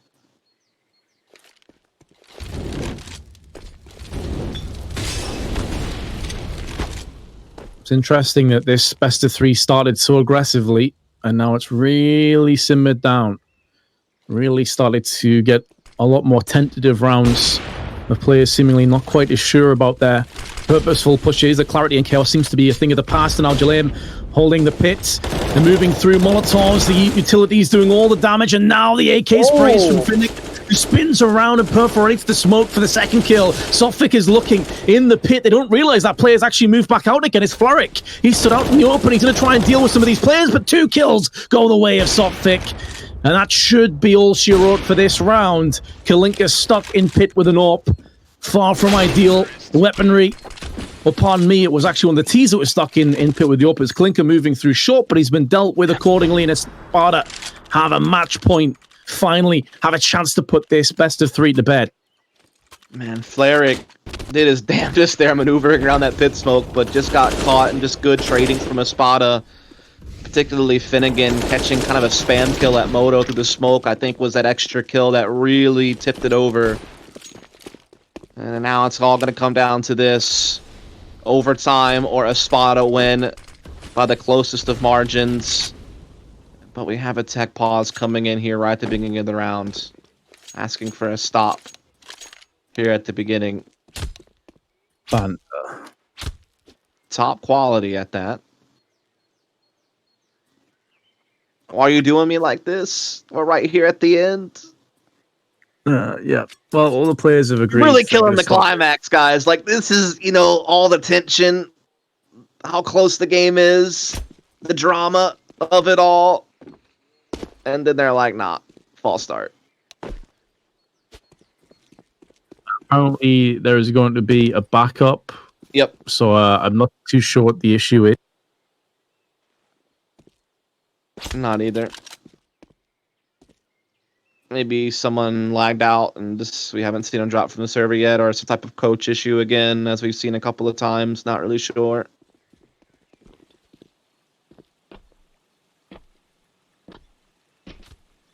Well, such is the blessing and the curse of online Counter-Strike. Is sometimes tech issues are going to happen, whether it's TeamSpeak or internet problems or routing or one of a million different things. They wanted to play that tic-tac-toe game in T-Spawn. Maybe, yeah. That does happen sometimes when you just really feel the need to play tic-tac-toe. You'll never beat me in tic-tac-toe events. That's the one game you won't get me. You might get me in chess, but tic-tac-toe is my game. I feel like tic-tac-toe normally just goes to draws, though, doesn't it? Like, if basically, players. If you have first move, you should always set it up to where at worst you tie. If you have the first move. Like, you should really never be losing if you have first move.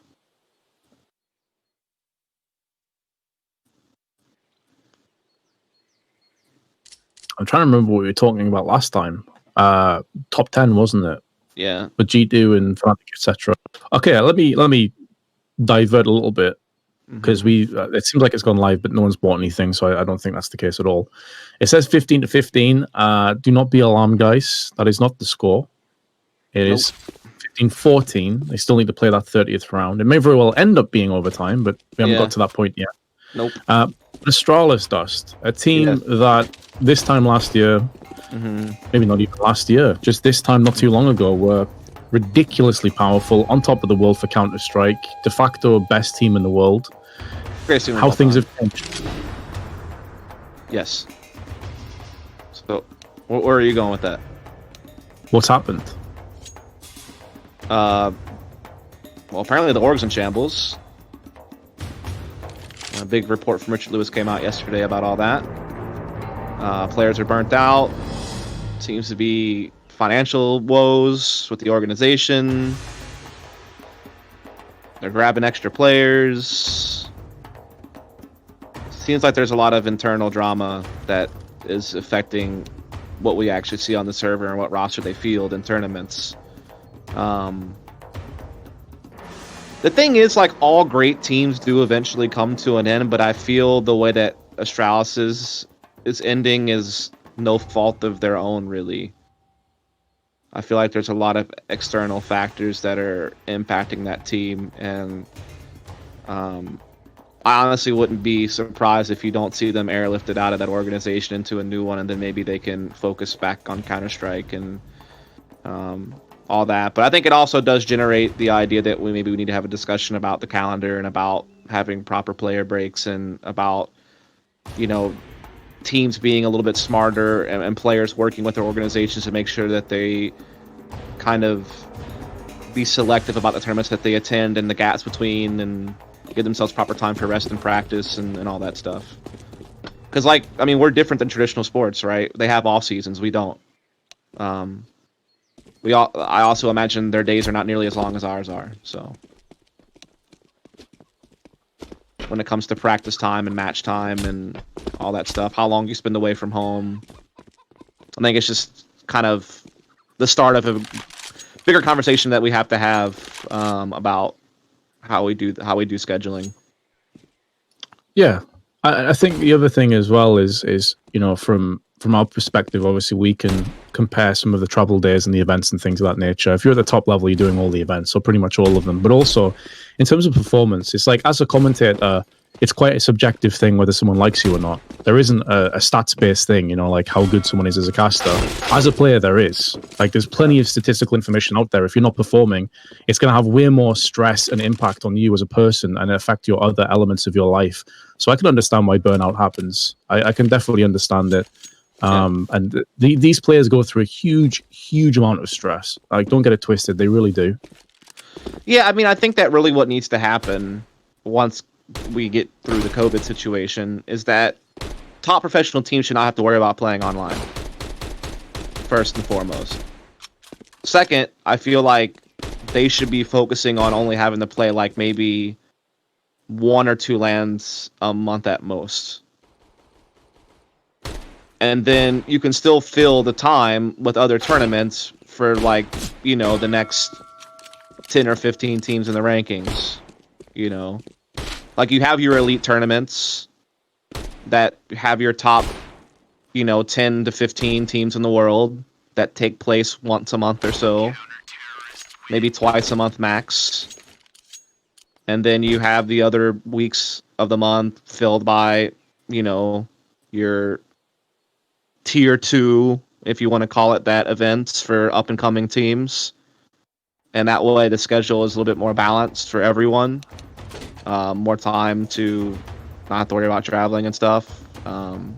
So yeah, I think that there just needs to be a greater discussion about that amongst the player association, tournament organizers, team organizations.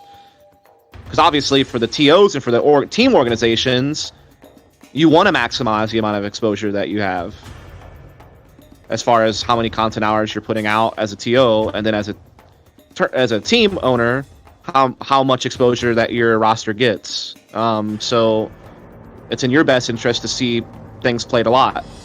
Whereas for players, obviously, you have to push back a little bit because you need time to yourself and all that good stuff. And at the end of the day, TOs and teams need to realize that that's in their best interest too, because you get better performances that way from your players as a team, and as a TO, you get better play as well for your tournament.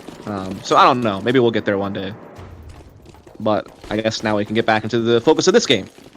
Yeah, maybe we will get to the end of this match one day. Maybe that will be right now. Maybe ESPADA are going to put this to bed, or perhaps we move to overtime. What? That was an up shot on the head. They just tagged it. Excuse me, CS?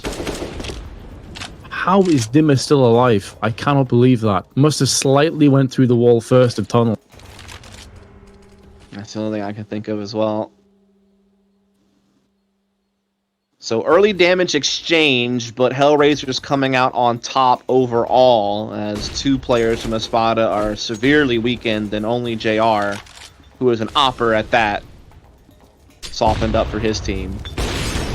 Good utility here will put Kalinka down low. So both teams have suffered some early utility damage, but still all 10 players are standing here, and we get into the late round. Seems like an A commitment is on the horizon here from ESPADA. It would seem the final destination with 45 seconds to play with, but it is going to be 4-man stack. This is not looking good for ESPADA. You're going to have to get some entries, and they're going to have to come in quickly. And JR's going to hold the line for the first, the second, and the third kills all come in quick succession. Overtime is upon us in our third map. We are going to have some extra rounds before this match is done.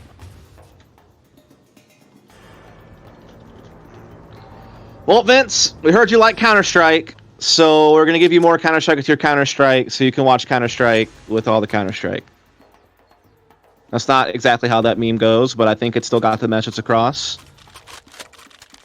Had a 16-14 in the first map, and now this one is going to go OT. So this has been a tight race between HellRaisers and ESPADA. No one willing to give ground. Both teams fighting hard to move on to that winner's match.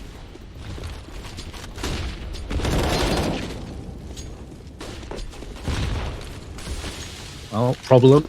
Kicking things off with the M4 down on Banana. Has been hotly contested on both sides. I don't think either T side has necessarily had a great deal of it on Banana. But they're going to look to try and crack it open here. Flashbang out right into the embracing arms of Dimmer. It's actually a team flash. Doesn't affect the CTs. Sorry, the Ts at all, but the CTs definitely come out ahead on that one. And now Dimmer's pushing forward, the aggression, some molly tags in amongst that, so Kalinka knows what's coming up. No one is checking the back boxes, and Kalinka with 2 kills. That could be good enough. That gives foundation for the rest of his teammates to work off, but now Dexter, who's playing patiently on the T steps, is gonna capitalize and devour the oncoming CT. It's a 2v1, a real mess of a round, and Dexter decides, nope, I'm going back to B after all. Yes, he's out of there. The flank will not come fast enough from Flarich. The bomb will be able to get into the site. But maybe Flarich can still time his way in here. Maybe he could still weasel his way through as this bomb gets planted, though it is being spotted out. And they will smartly stick together here and take control of construction. And just kind of chill out, making it even harder on Flarich to find a 1v1. Right now, big moves towards ruins. Just checking all the angles, but enough time has elapsed that it's going to be a real difficult ask for him to get this done. Going to be tapping the bomb up on the coffins, and it's a bit of an off angle. Surely not. He's going to pull this. Are you kidding me? ESPADA, what are you doing? Remember how we were debating whether we've had it all or not? And we were thinking about all the things that we've seen and things that we haven't seen. And, you know, Zeus Kill was one of the things we had discussed that we hadn't seen yet, you know? I never in my wildest dreams would have thought that that was something that we were not only missing, but something that we would also get to see. I'm trying to put a positive spin on it, Vince. I mean, it's really the best I can do. I admire the optimism. I mean, I'm just trying. We really have just one CS bingo this series. The salt in the wounds is that the coach from HellRaisers has just put a smiley face in, like confusion smiley face. Like, you're already feeling down. Coach just comes in, gives you a kick in the ribs. What's that? Ninja defuse in overtime in our third map. The only thing worse than that is when you get the freaking thinking emoji. That triggers me so much, man. The thanking emoji is definitely like one of the worst, but now we get down into a 3 versus 3 after all of that nonsense, and HellRaisers is using that as a bit of momentum, a little bit of jet fuel perhaps to launch themselves into victory, as they do have a 3-on-2 situation here on round, I don't even know, in OT1, the second round of OT1, that's for sure, which is round 32, yes. We got there in the end. HellRaisers up 17-15. I don't know why I struggled so hard to do that. Quick maths. Nah, got him. Nothing quick about that. But nothing quick about this series either, Vince. This is a 4-hour best of 3 at this point. Yeah, I mean, the players must be really going through it right now. All the emotion. Yeah, for sure. Well, I mean, it's no one's fault but their own, honestly. They've both had chances to put this series at 2-0, and they've both missed those chances. So, I mean, at the end of the day, like, you can be exhausted. It's down to yourself. Yeah. We've had a pause. I don't like to see that, Vince. Can we get a pause count? Have we at double digits? Yeah. Yeah, for sure. 100%.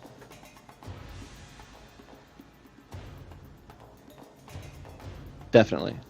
And I feel like most of these problems have been like the coaches' tech issues. So it's not even the players, it's like just the coaches can't connect or they're getting DC.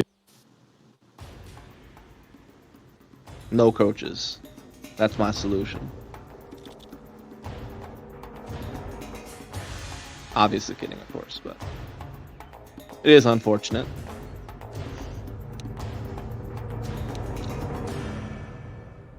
Oh dear. He can't connect now, apparently.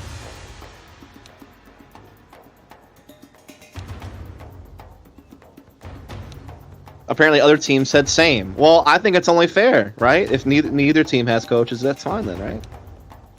Listen, there's one proper way to end this best of 3, and it is a game of tic-tac-toe. Like, let's do it. I'm totally on. Right now. Let's go. Maybe if like our observer could pull it up on stream, we could play against each other, me and you. What? In the actual game? No, he'd have to like pull up the large mini map and then like draw it himself.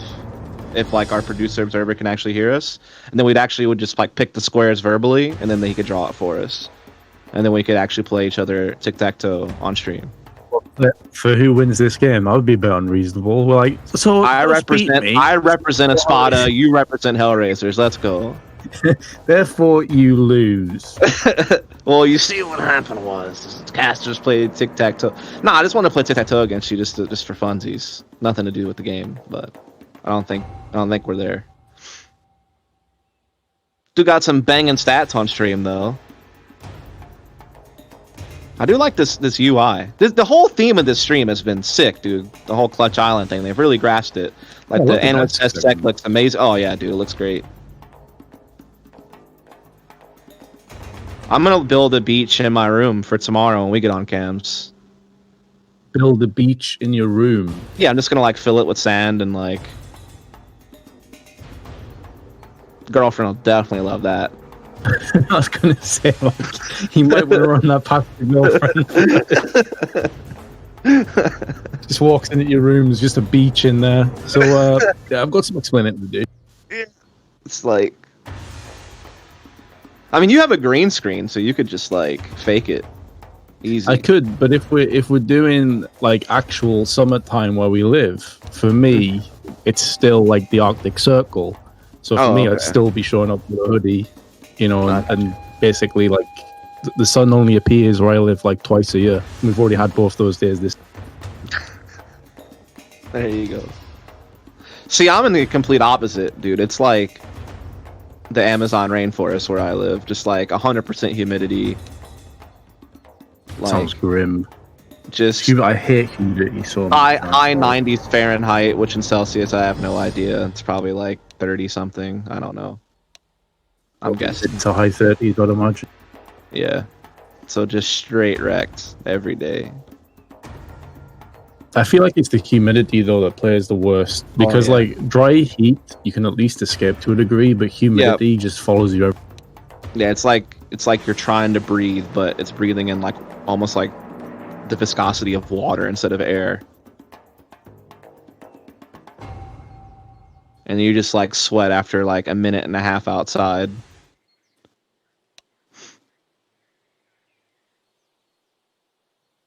Right, we have a coach connecting. We actually it might be happening.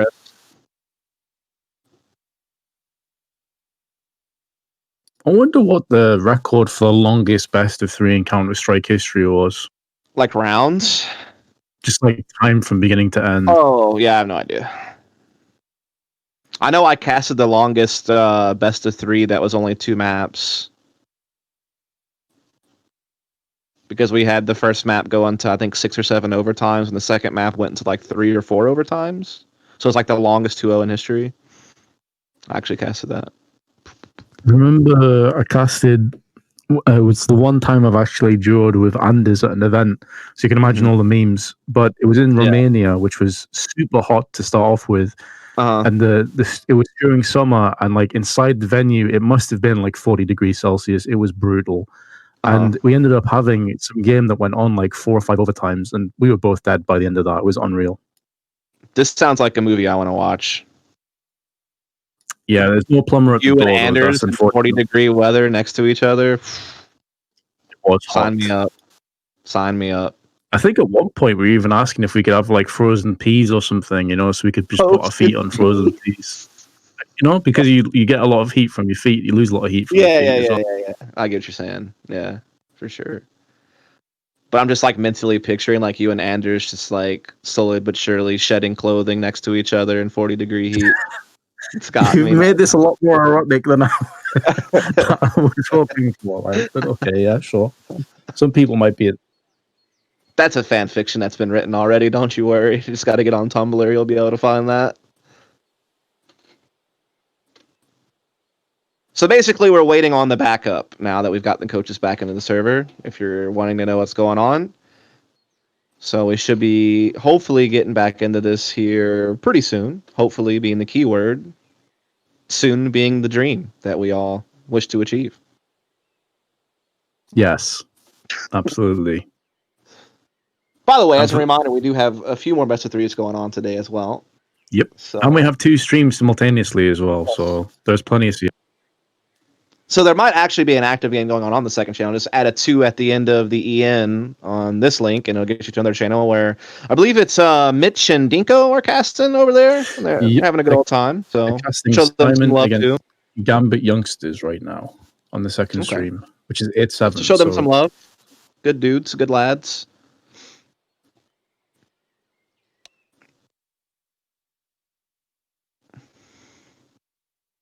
Right. One team said ready. I'm getting excited. And the other one said stop. Oh, why have I done this? Why have I done this?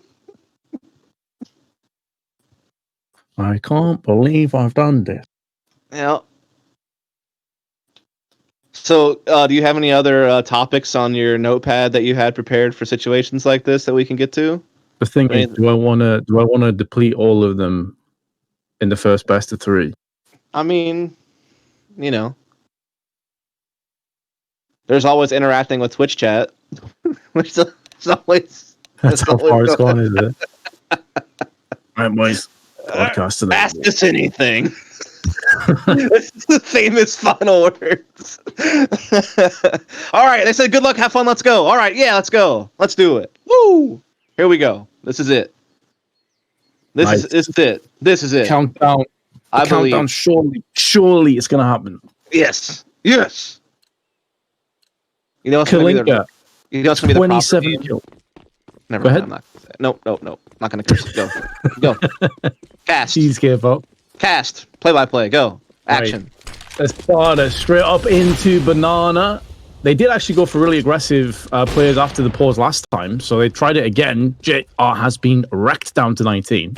No kill though, and he still has the AWP, so that's important for HellRaisers. Yeah, so just some top banana control being taken by ESPADA. Dima, big entry there. He kind of got stuck in a rock and a hard place through the utility. He was kind of forced forward and actually still got a kill out of it, so tip your hat to him. Was quickly traded back, though, with an HE grenade, but it's also caused JR to be very low on health with this AWP as the solo B defender with no rotation in sight. But there's actually a middle flank coming in, but Patsy's on top of that, so everything's shaping up quite nicely so far for ESPADA. And around what they desperately need, they don't want HellRaisers getting a clean sweep on their CT side in OT vents. That would be a big problem. And, well, with that kill from Kalinka, now they're doubling back to B. They're being indecisive, and it could be the cause of their ruin, especially with that op frag. He peaked prematurely, so JR's able to get that kill and stay alive. That grenade, though, could finish him, and it would. And the push through the smoke as well. Finnegan, he's actually gone for this. He's going to completely leave his planter out in the open, and now his position is known as well. So Flaric can make moves around CT spawn. Finnegan is repositioning. peering towards Banana. Still hasn't got the bomb plant, trying to draw out the remaining CT into the open. He has no idea where Flaric currently is. He's going to have to stick the bomb. He's going to go for it right now. Comes off it early. What's he done that for?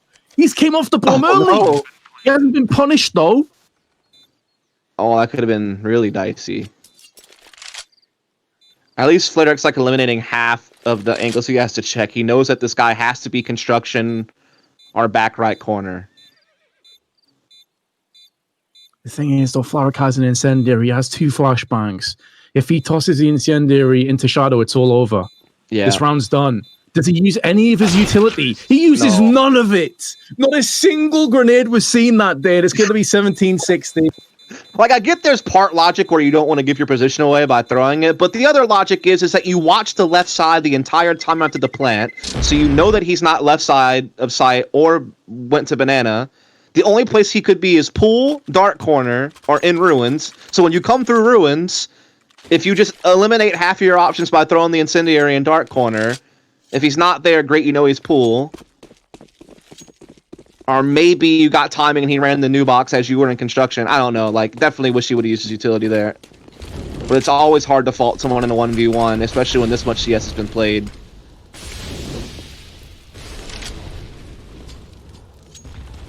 Molly pop over onto quad. And one to the top of Banana. Sophic just behind it. Ooh, actually does damage to Jalaine through the smoke. Actually not too bad at all. So some free damage. Can just stay in position. Jalaine has to turn tail. He's worried about potential stray grenades hitting him. And then gets sprayed through the smoke again. Jeez. Dude can't catch a break, can he? Straight wrecked. As we do see the rest of HellRaisers trying to shape up an A attack here, including the bomb carrier. Smoke down on Library, trying to isolate a fight here towards Archway. They'll smoke that off as well. They're getting a little bit held up, though, and there's plenty of defense being built up. In fact, I think all 5 CTs might eventually get here before the bomb actually starts making its way towards the site. So this could be a real problem for HellRaisers. I think they've been held up for too long. Entry got to come in right now. Kalinka's first in, but he's the first to fall. There's going to be a secondary player rushing in. Finnegan and Dexter. Patsy now also holding the line. Great haul from ESPADA. Don't lose a single player in the process. That's going to really build their confidence. That is a big round to win. It ties it right back up. A chance to win here. Again, 19 is obviously the goal. 18-18 means a second overtime.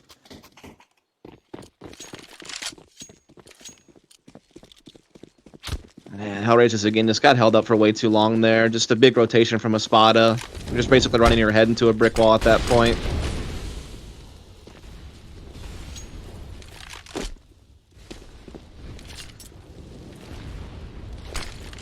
Slow down on Banana one more time. This time the sprays through the smoke not going to work out for Sophic. He actually eats that grenade flush to the head. 31 HP remains. I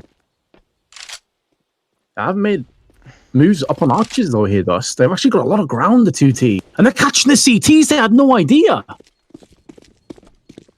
And they're going to catch even more. This has been an absolute nightmare for ESPADA. And it could go from bad to worse as Kalinka now shuts down Patsy in the backside. Or Flaric, pardon me, does. And now Dimmer and Dexter. I'm going to try and rummage together some kind of audacious play. Dexter's still alive on the site. Has the AWP, flicks in for one. Looking for a second, picks it up, and he's still alive. And the trade's back and forth, but it's going to favour HellRaisers, who have a match point of their own now. After all this, HellRaisers could still pull off the upset here and now. It has been such a chaotic series. It's been a long series. Nearly 4 hours of play. All 30 rounds played in the first map. This map going the extra miles. It's got to be so grueling on these teams, and this round could tell all. As Banana attempting to be controlled here. A little bit of utility, though, has kind of slowed things down. But that nade has struck gold and softened up 2 players from ESPADA in a pretty big way. continue to pour utility here at top banana. There's a lot of utility being committed here by HellRaisers to get this top B control. And instead, they burn their own team. We really are just piling on every possible thing that you could see in Counter-Strike in this series. Ninja Diffuse, and now we'll add that. They flash into actual flash and Dimmer with 2. ESPADA spiraling this round out of control, and we're going to go to double overtime. More rounds. Vince, how have we just seen, in a matter of seconds, a self-Molotov, fake flash into real flash, ESPADA victory? What? I mean, what is that even? You realize the color caster, this is my worst nightmare, that there's like nothing I can actually physically break down about this. Like, this is just madness. What's going on here? Players are probably slipping into insanity as well at this point. I mean, this is a hell of a drug, this series.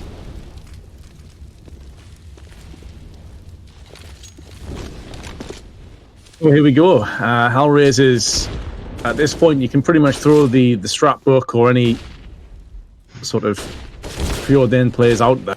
You are flying pretty much blind at this stage for both teams. Have to just go in. You're going to see off angles come in, but Finnegan, not a single kill for his troubles.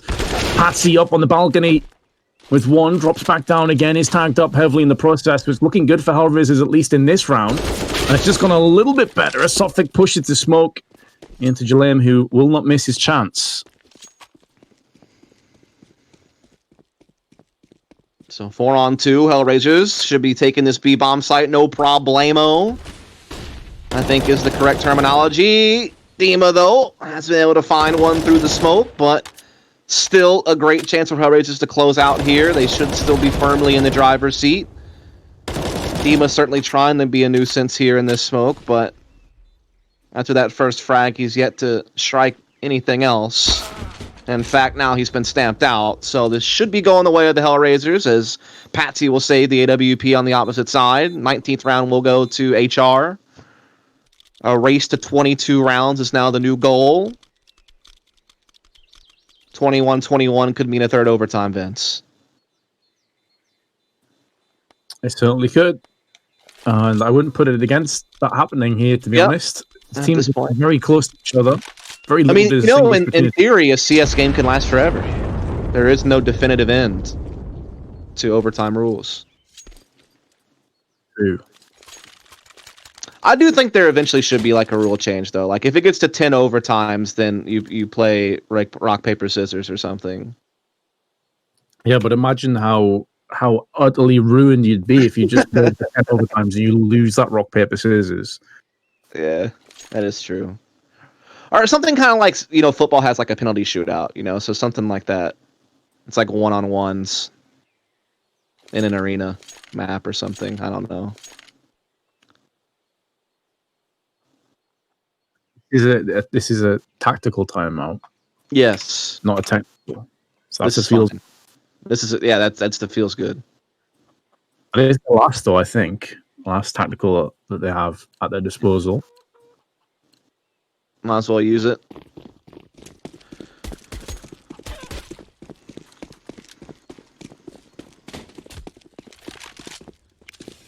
So the aggression up on Banana with the Molotovs, but it's not going to be pushed behind.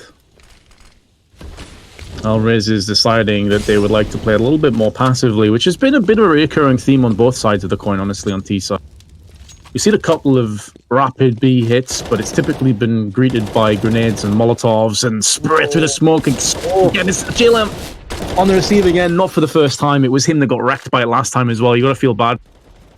Yeah, that is definitely a rough break. You're never really expecting to get the kill as a CT. When you spend the smoke, you're just knowing it's possible and you're giving yourself a chance. And sometimes when you do, it works out. Forcing HellRaisers on to the A side, but they do get a kill of their own. Problem finding Dexter right away. Kalinka catching Arch player, not finding the frag, but at least getting space. There is a response from ESPADA, though, and Khan actually had the man advantage now, Vince. Man advantage, which is going to be nullified. On then some problem with a double spray down to JR. 4K for problem in the round. What a ridiculous individual effort this has been. But he still needs JR to finish off the pieces in order to get this round underway, and he isn't too sure as to where this final CT play was coming from. Dimmer originally was kind of arcing as though he's going to come around short, but decides better off that. Going to be taking the longer range of the arches, and it's going to be straight into JR. Problem, take a bow. That was a huge round, and HellRaisers have a 2-round lead again. Could get the clean sweep. That could be the difference maker. Economy is quite low for ESPADA here. They have to get a UMP on Dima. Finnegan also is going to have low firepower, just the MP9. There's plenty of utility, though, still. That is the one thing they haven't shorted themselves on. Which is important because of how big and banana control has been. You need that utility to be able to keep that up. And indeed, they are going to be gunning down with it, trying to get these UMPs and SMGs in general in the faces of HellRaisers as best as they can. Somehow one's run by, but Dexter picks it up anyway, so that was kind of interesting.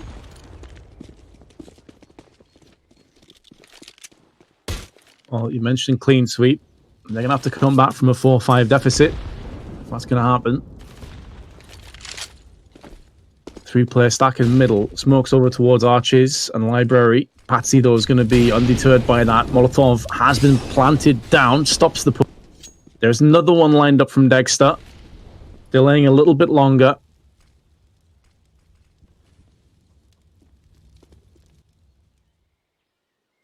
Yeah, could be walking straight into this trap, though.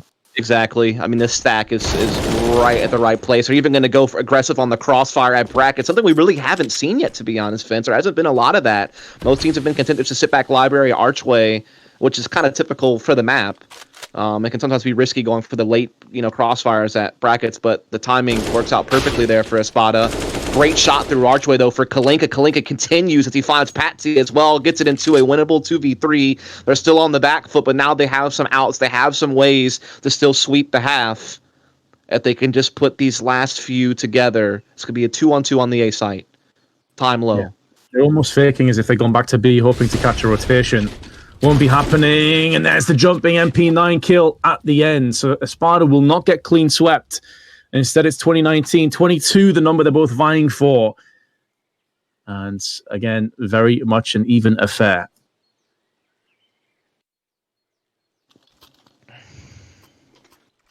There's really no other way to describe it, I think. I mean, the fact that we're still in overtime really does indicate how even this has really been. Even the frag distribution is so tight between these two teams. So here we go, HellRaisers with advantage. Going into the second half of OT. Looking to get aggressive with utility down middle and through banana. Really trying to stuff ESPADA on the T-ramp as best as they can, though we have seen Dima actually slip through and he's already at the half wall.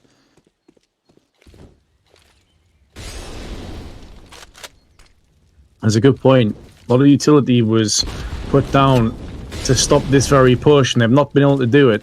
So now the T's are getting up close. They're going to try and deplete as much of this utility as possible. That's a big grenade, though. I think Problem, actually got the assist. Weakened him up before the nade exploded.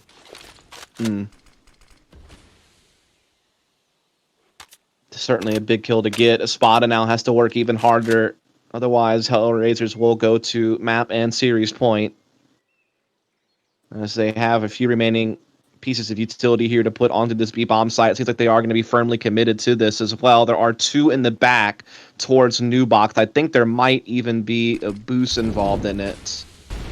No, actually not. They're just kind of both chilling here. No, there is the boost. Never mind. Problem is up top. Molotov, though, could be a real problem. Actually doesn't go to them, though. That grenade should be. That grenade softens them up. There's another one there. They've seen this boost before. But there's enough time elapsed that GR can come round the back, and HellRaisers going to get this down. They do pick up the round. They have 2 more match points. Can they grip onto one of them? Can they hold on to one of them, though?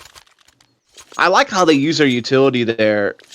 It's just unfortunate it didn't really work out because of the fast flank from JR. It was a good thought to use the Molotov for Dark Corner, then triple nade stack the new box. So, I mean, they really had the right ideas, but it just took too much time. They didn't account for the flank. HellRaisers just making some great moves there. Good fragging across the board. And it's all down to this now. HellRaisers will have a couple of chances to end this series here and now. ESPADA could win, though, 2 in a row and force a third overtime. They still do have economy and some AKs. Smokes and flashes out here on A. They're going in hard. We're going to get this done right here, right now. Jalem, the back of the site, flashes down. Going to be picked off without getting anything in return. But now Flaric comes in, spraying into Finnegan. Oh. Kalinka and Problem, last 2 players left. Post-plant going to be falling upon us, and now the CTs moving past each other. 1 player in the boiler, going to be getting down Kalinka. Problem, 1v3, looking to save. We will go the distance again in overtime. Oh, yeah. Indeed, we will. ESPADA just brute forcing their way through the A side. JR did get that initial op shot, but then they were able to swarm. You could see Flaric was trying to go for a cool play there, like over the smoke, a balcony, and try to get kind of behind them in lane. And he did get 1 frag and almost lined up a second, and that really could have been a big difference if he had been able to find the second frag there, but just not quite. And so it does come down to this final round of OT1 at least. Or OT2 rather.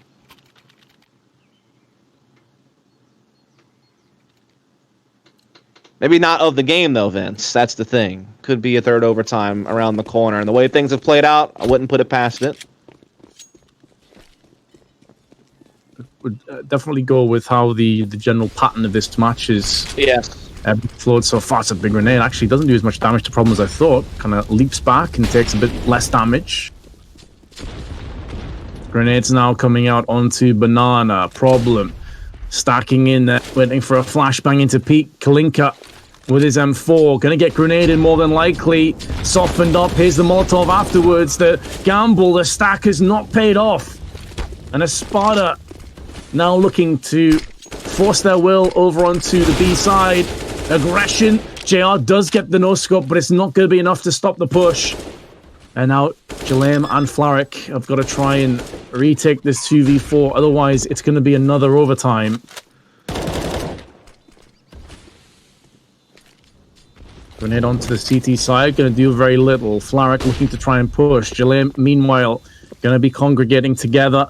Molotov goes down. It's not really going to affect Finnegan anymore. That catches the CTs off guard. Solid tap to end it. Another overtime. This really and truly has been a marathon of a game. It was already going to be a marathon of a day with 4 best-of-3s, but with this one just really taking the cake. I can't even imagine what's going through the heads of these players, knowing that they still have more CS to play later today and that they've had to just battle it out so much just for this one map, for this series overall as well. How Train was 16-14. We're now 4.5 hours into just a single best-of-3. It has been truly grueling. HellRaisers trying to take advantage here in the first round, but it's just back and forth once again. Problem, though, takes the edge there, and Kalinka adds. It's all on Patsy.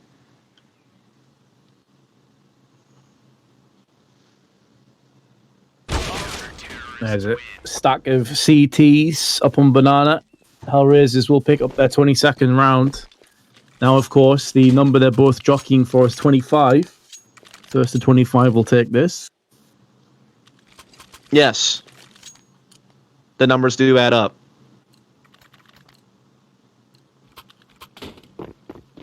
I've done the calculations. I have the chalkboard full of formulas. And indeed it is 25 that they want. This must be exhausting for the players as well. Honestly, playing this many rounds. And there's the aggression from Jalem. And a second one through the smoke. That's more like it from him. He's had a bit of a quiet one in the overtimes. But 2 kills, pieces out of there. Minimal damage inflicted from the team.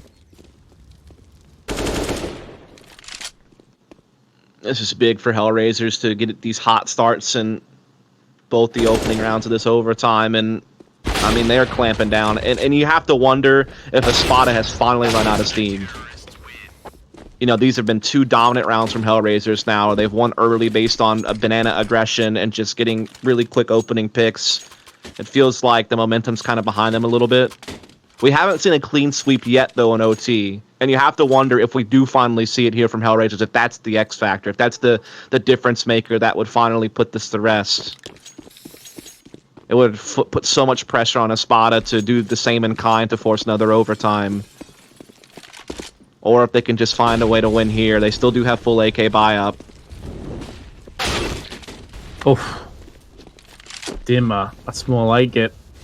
Players like him need to step up if ESPADA are going to come back from this one again. Has been the highlight player, I would say, over the duration of this best of 3. Yeah. At peak, though, from Kalinka. Not one that Dimmer was anticipating at all. And now the push out of T's. No one's checking the site, though, and that's the bomb down first. Kill in with another one. And now Fark is holding the line from the site. This could be the moment of truth for HellRaisers. If they can get this round, it will be a clean sweep. 2v2. One more player up on the box. Still alive somehow. Incendiary being tossed out. Gets extinguished instantly. Kalinka is looking to open up with his AK-47, but now he's fallen, and Flaric 1v2 gets spotted, gets put down, and ESPADA stopped the clean sweep from occurring. Yeah, it's like they knew that they had Flaric pinned on site, and they also knew that his teammates would be looking to make plays to try to keep him alive in the site and support him. And so all they really did was sit back, let Flaric stay in that corner, and then just catch everything else. Watch for all the rotations that would be coming through Moto, through middle. I mean, they knew that CTs would even be forced to kind of push through smokes because they want to help out Flaric and try to keep things going. And I feel like they just calculated that so well, knowing how Flaric's teammates were going to respond to that situation. So really well done by ESPADA in that round to kind of stop all the outs. And now put this, again, as close as it gets.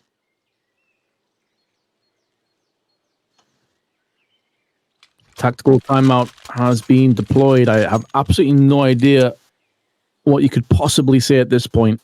They've come up with a new idea. Maybe it's just a case of taking a collective breath and getting on the same wavelength, but 23-22 in this best of 3. Kalinka tossing over the nade with a Molotov just to stop any apps control becoming apparent from ESPADA.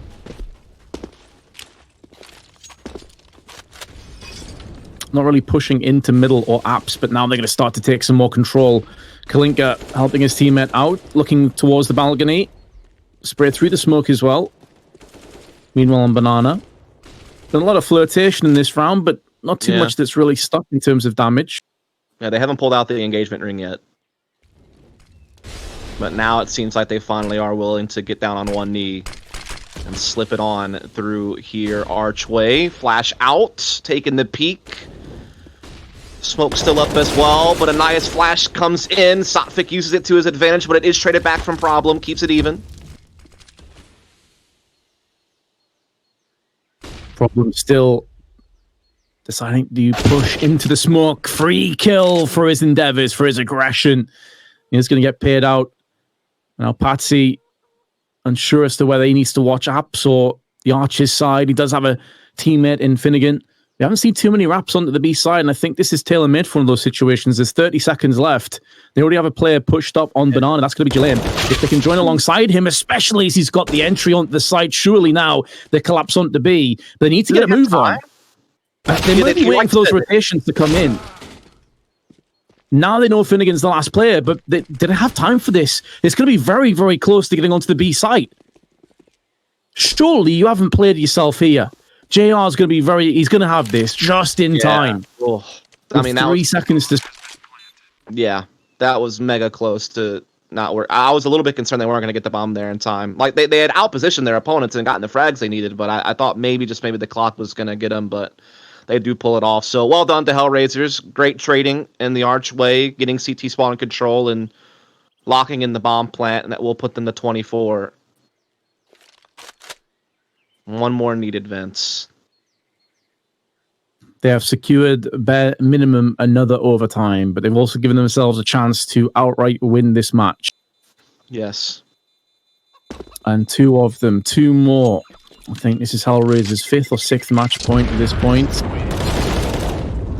Finnegan going to hold on to his M4 at least. Yeah. Not that it really matters with MR 316k, but still. It's got to be so tough on ESPADA to make the comeback on Train to, you know, be the favorite in the previous map and then lose. And again, they were the favorite on Inferno based on previous results and map record and how long they've been together as a team compared to HellRaisers, who are a newer 5 together. And then to have all that thrown in your face here if HellRaisers can pull off this round. For what a story will be for HellRaisers to come back and get revenge on ESPADA, who embarrassed them just a couple of weeks ago in a 2-0 series that they only got 9 combined rounds in. And to be able to bring this new team together and to be able to pull off a big result and what is a very important tournament for those RMR points. So a lot rides on this round. But ESPADA, they could keep it going. They have done the 4-man A play. They're relying a lot on Sotfik here. Just jump spotting Banana and using utility to slow things down.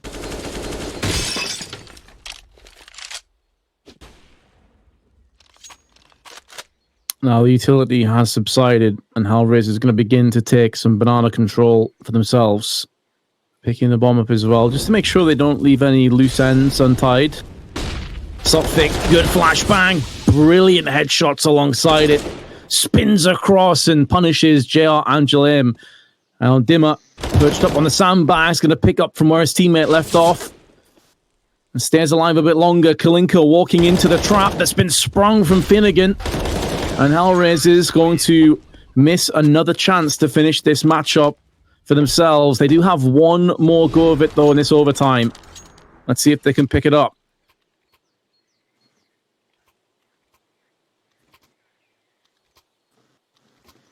Man, oh man, Vince. It all comes down to this yet again. I feel like we've seen this story told many, many a times, and it's always had the same answer. More OT. Will things finally change? Will there be a plot twist?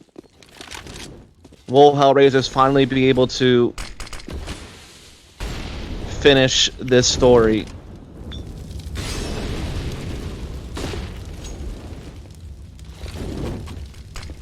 I feel like a broken record to say that Banana has a ton of grenades on it, but that is the case one more time. This time, though, HellRaisers is not going to be pushing behind it. They're going to actually take some mid-control for themselves. They've had a lot of experience and success with this in bygone rounds. Hasn't always worked out for them. But mid-control has been pretty easy to come by. Dexter using that smoke to actually peek out again from arches. Also has Sotfik behind him to lay him a helping hand.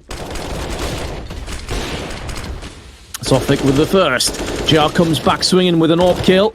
And Patsy catches Kalinka in midair and punishes him. JR has gone in for another one, though. Keeping the odds evens. Still time if they want to pull out of the A site and go back to B. Oh. There is a rotation coming in. Big kill from Dexter, but Flaric is still alive and still depleting health bars on ESPADA, but that shot through the smoke is huge. And back comes Jalim. It's a 1v1 for all the chips, for all the marbles. Can Jalim pull it off? Or is it going to be Dexter taking us to another overtime? Flashbang through. It is going to be a post plant as well. He's picked up the M4 and sprays down onto Jalim. There's going to be more rounds. There's going to be a 4th overtime.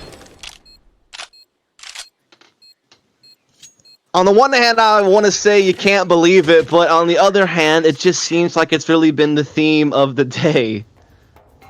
All these games have been so close, and this one just keeps on going. Now we are looking for 28.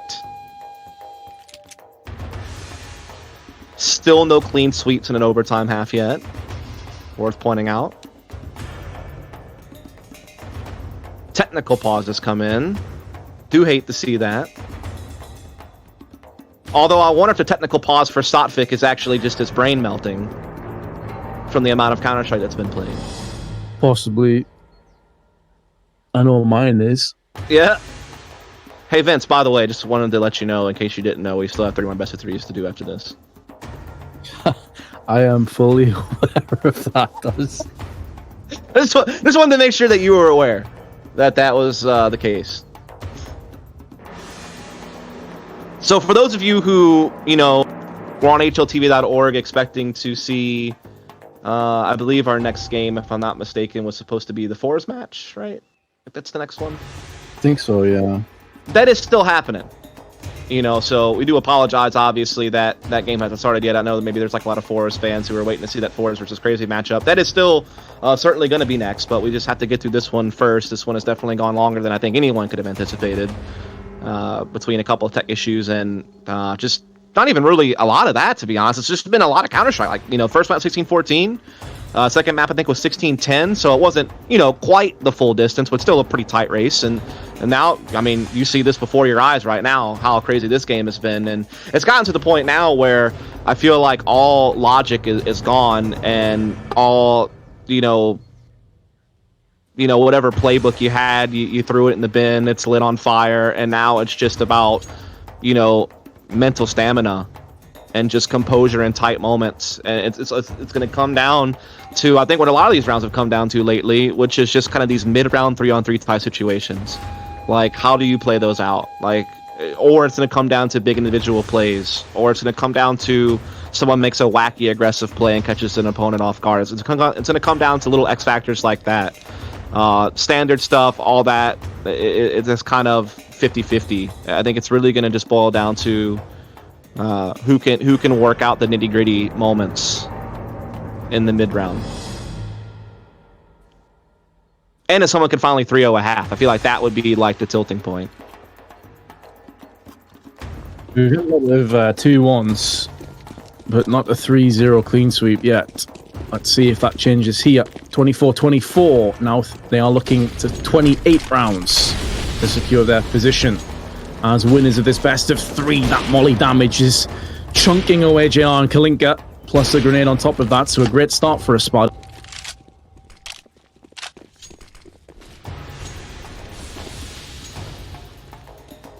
Double mollies get extinguished. That's a bit awkward.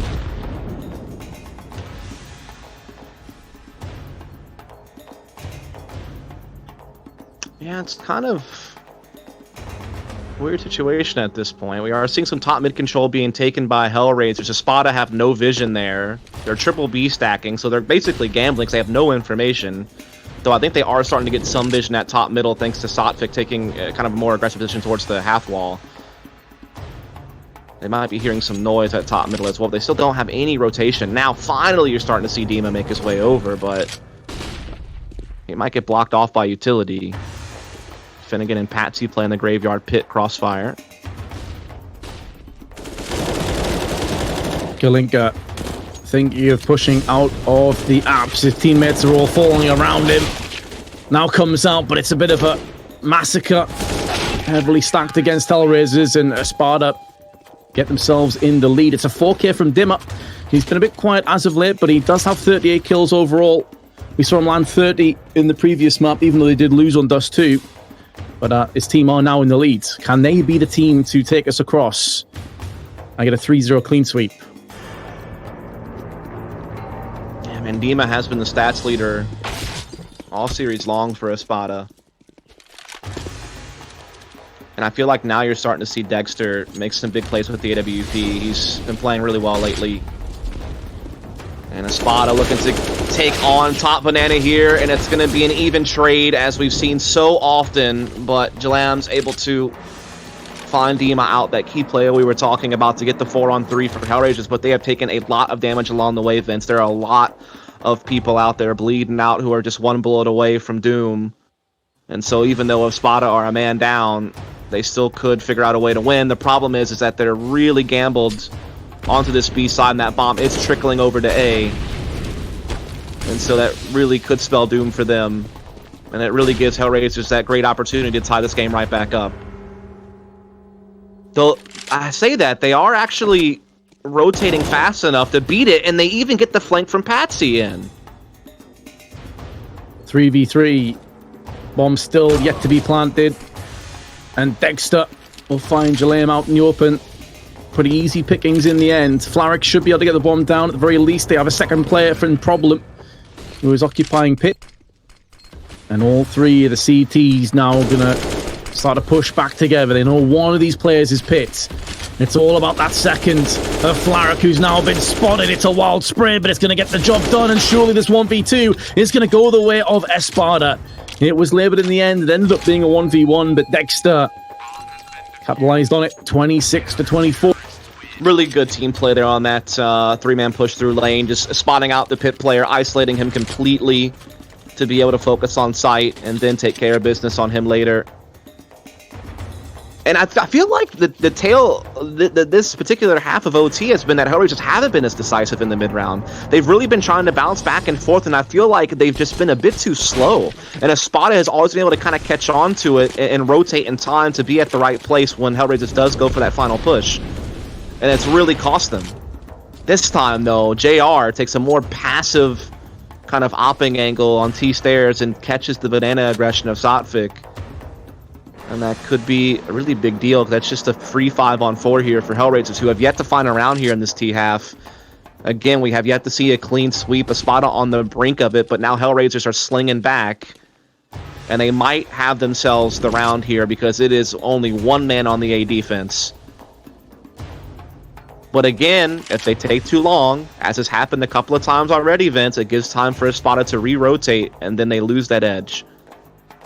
It's true, even still, though, it would be a 2v4 or 2v5, pardon me, if this rotation does come in. And it seems like Dimmer hasn't fully really committed to this. He was hiding outside of library. There's now a Molotov put down there. He can't see at range and does tap into the head and finally gets his man of Kalinka. Now that Molotov is clearing. It's been such a scrappy take from HellRaisers. They were so slow. They were so undecided, and Dimmer's just killing all of them. He's just massacring them all down.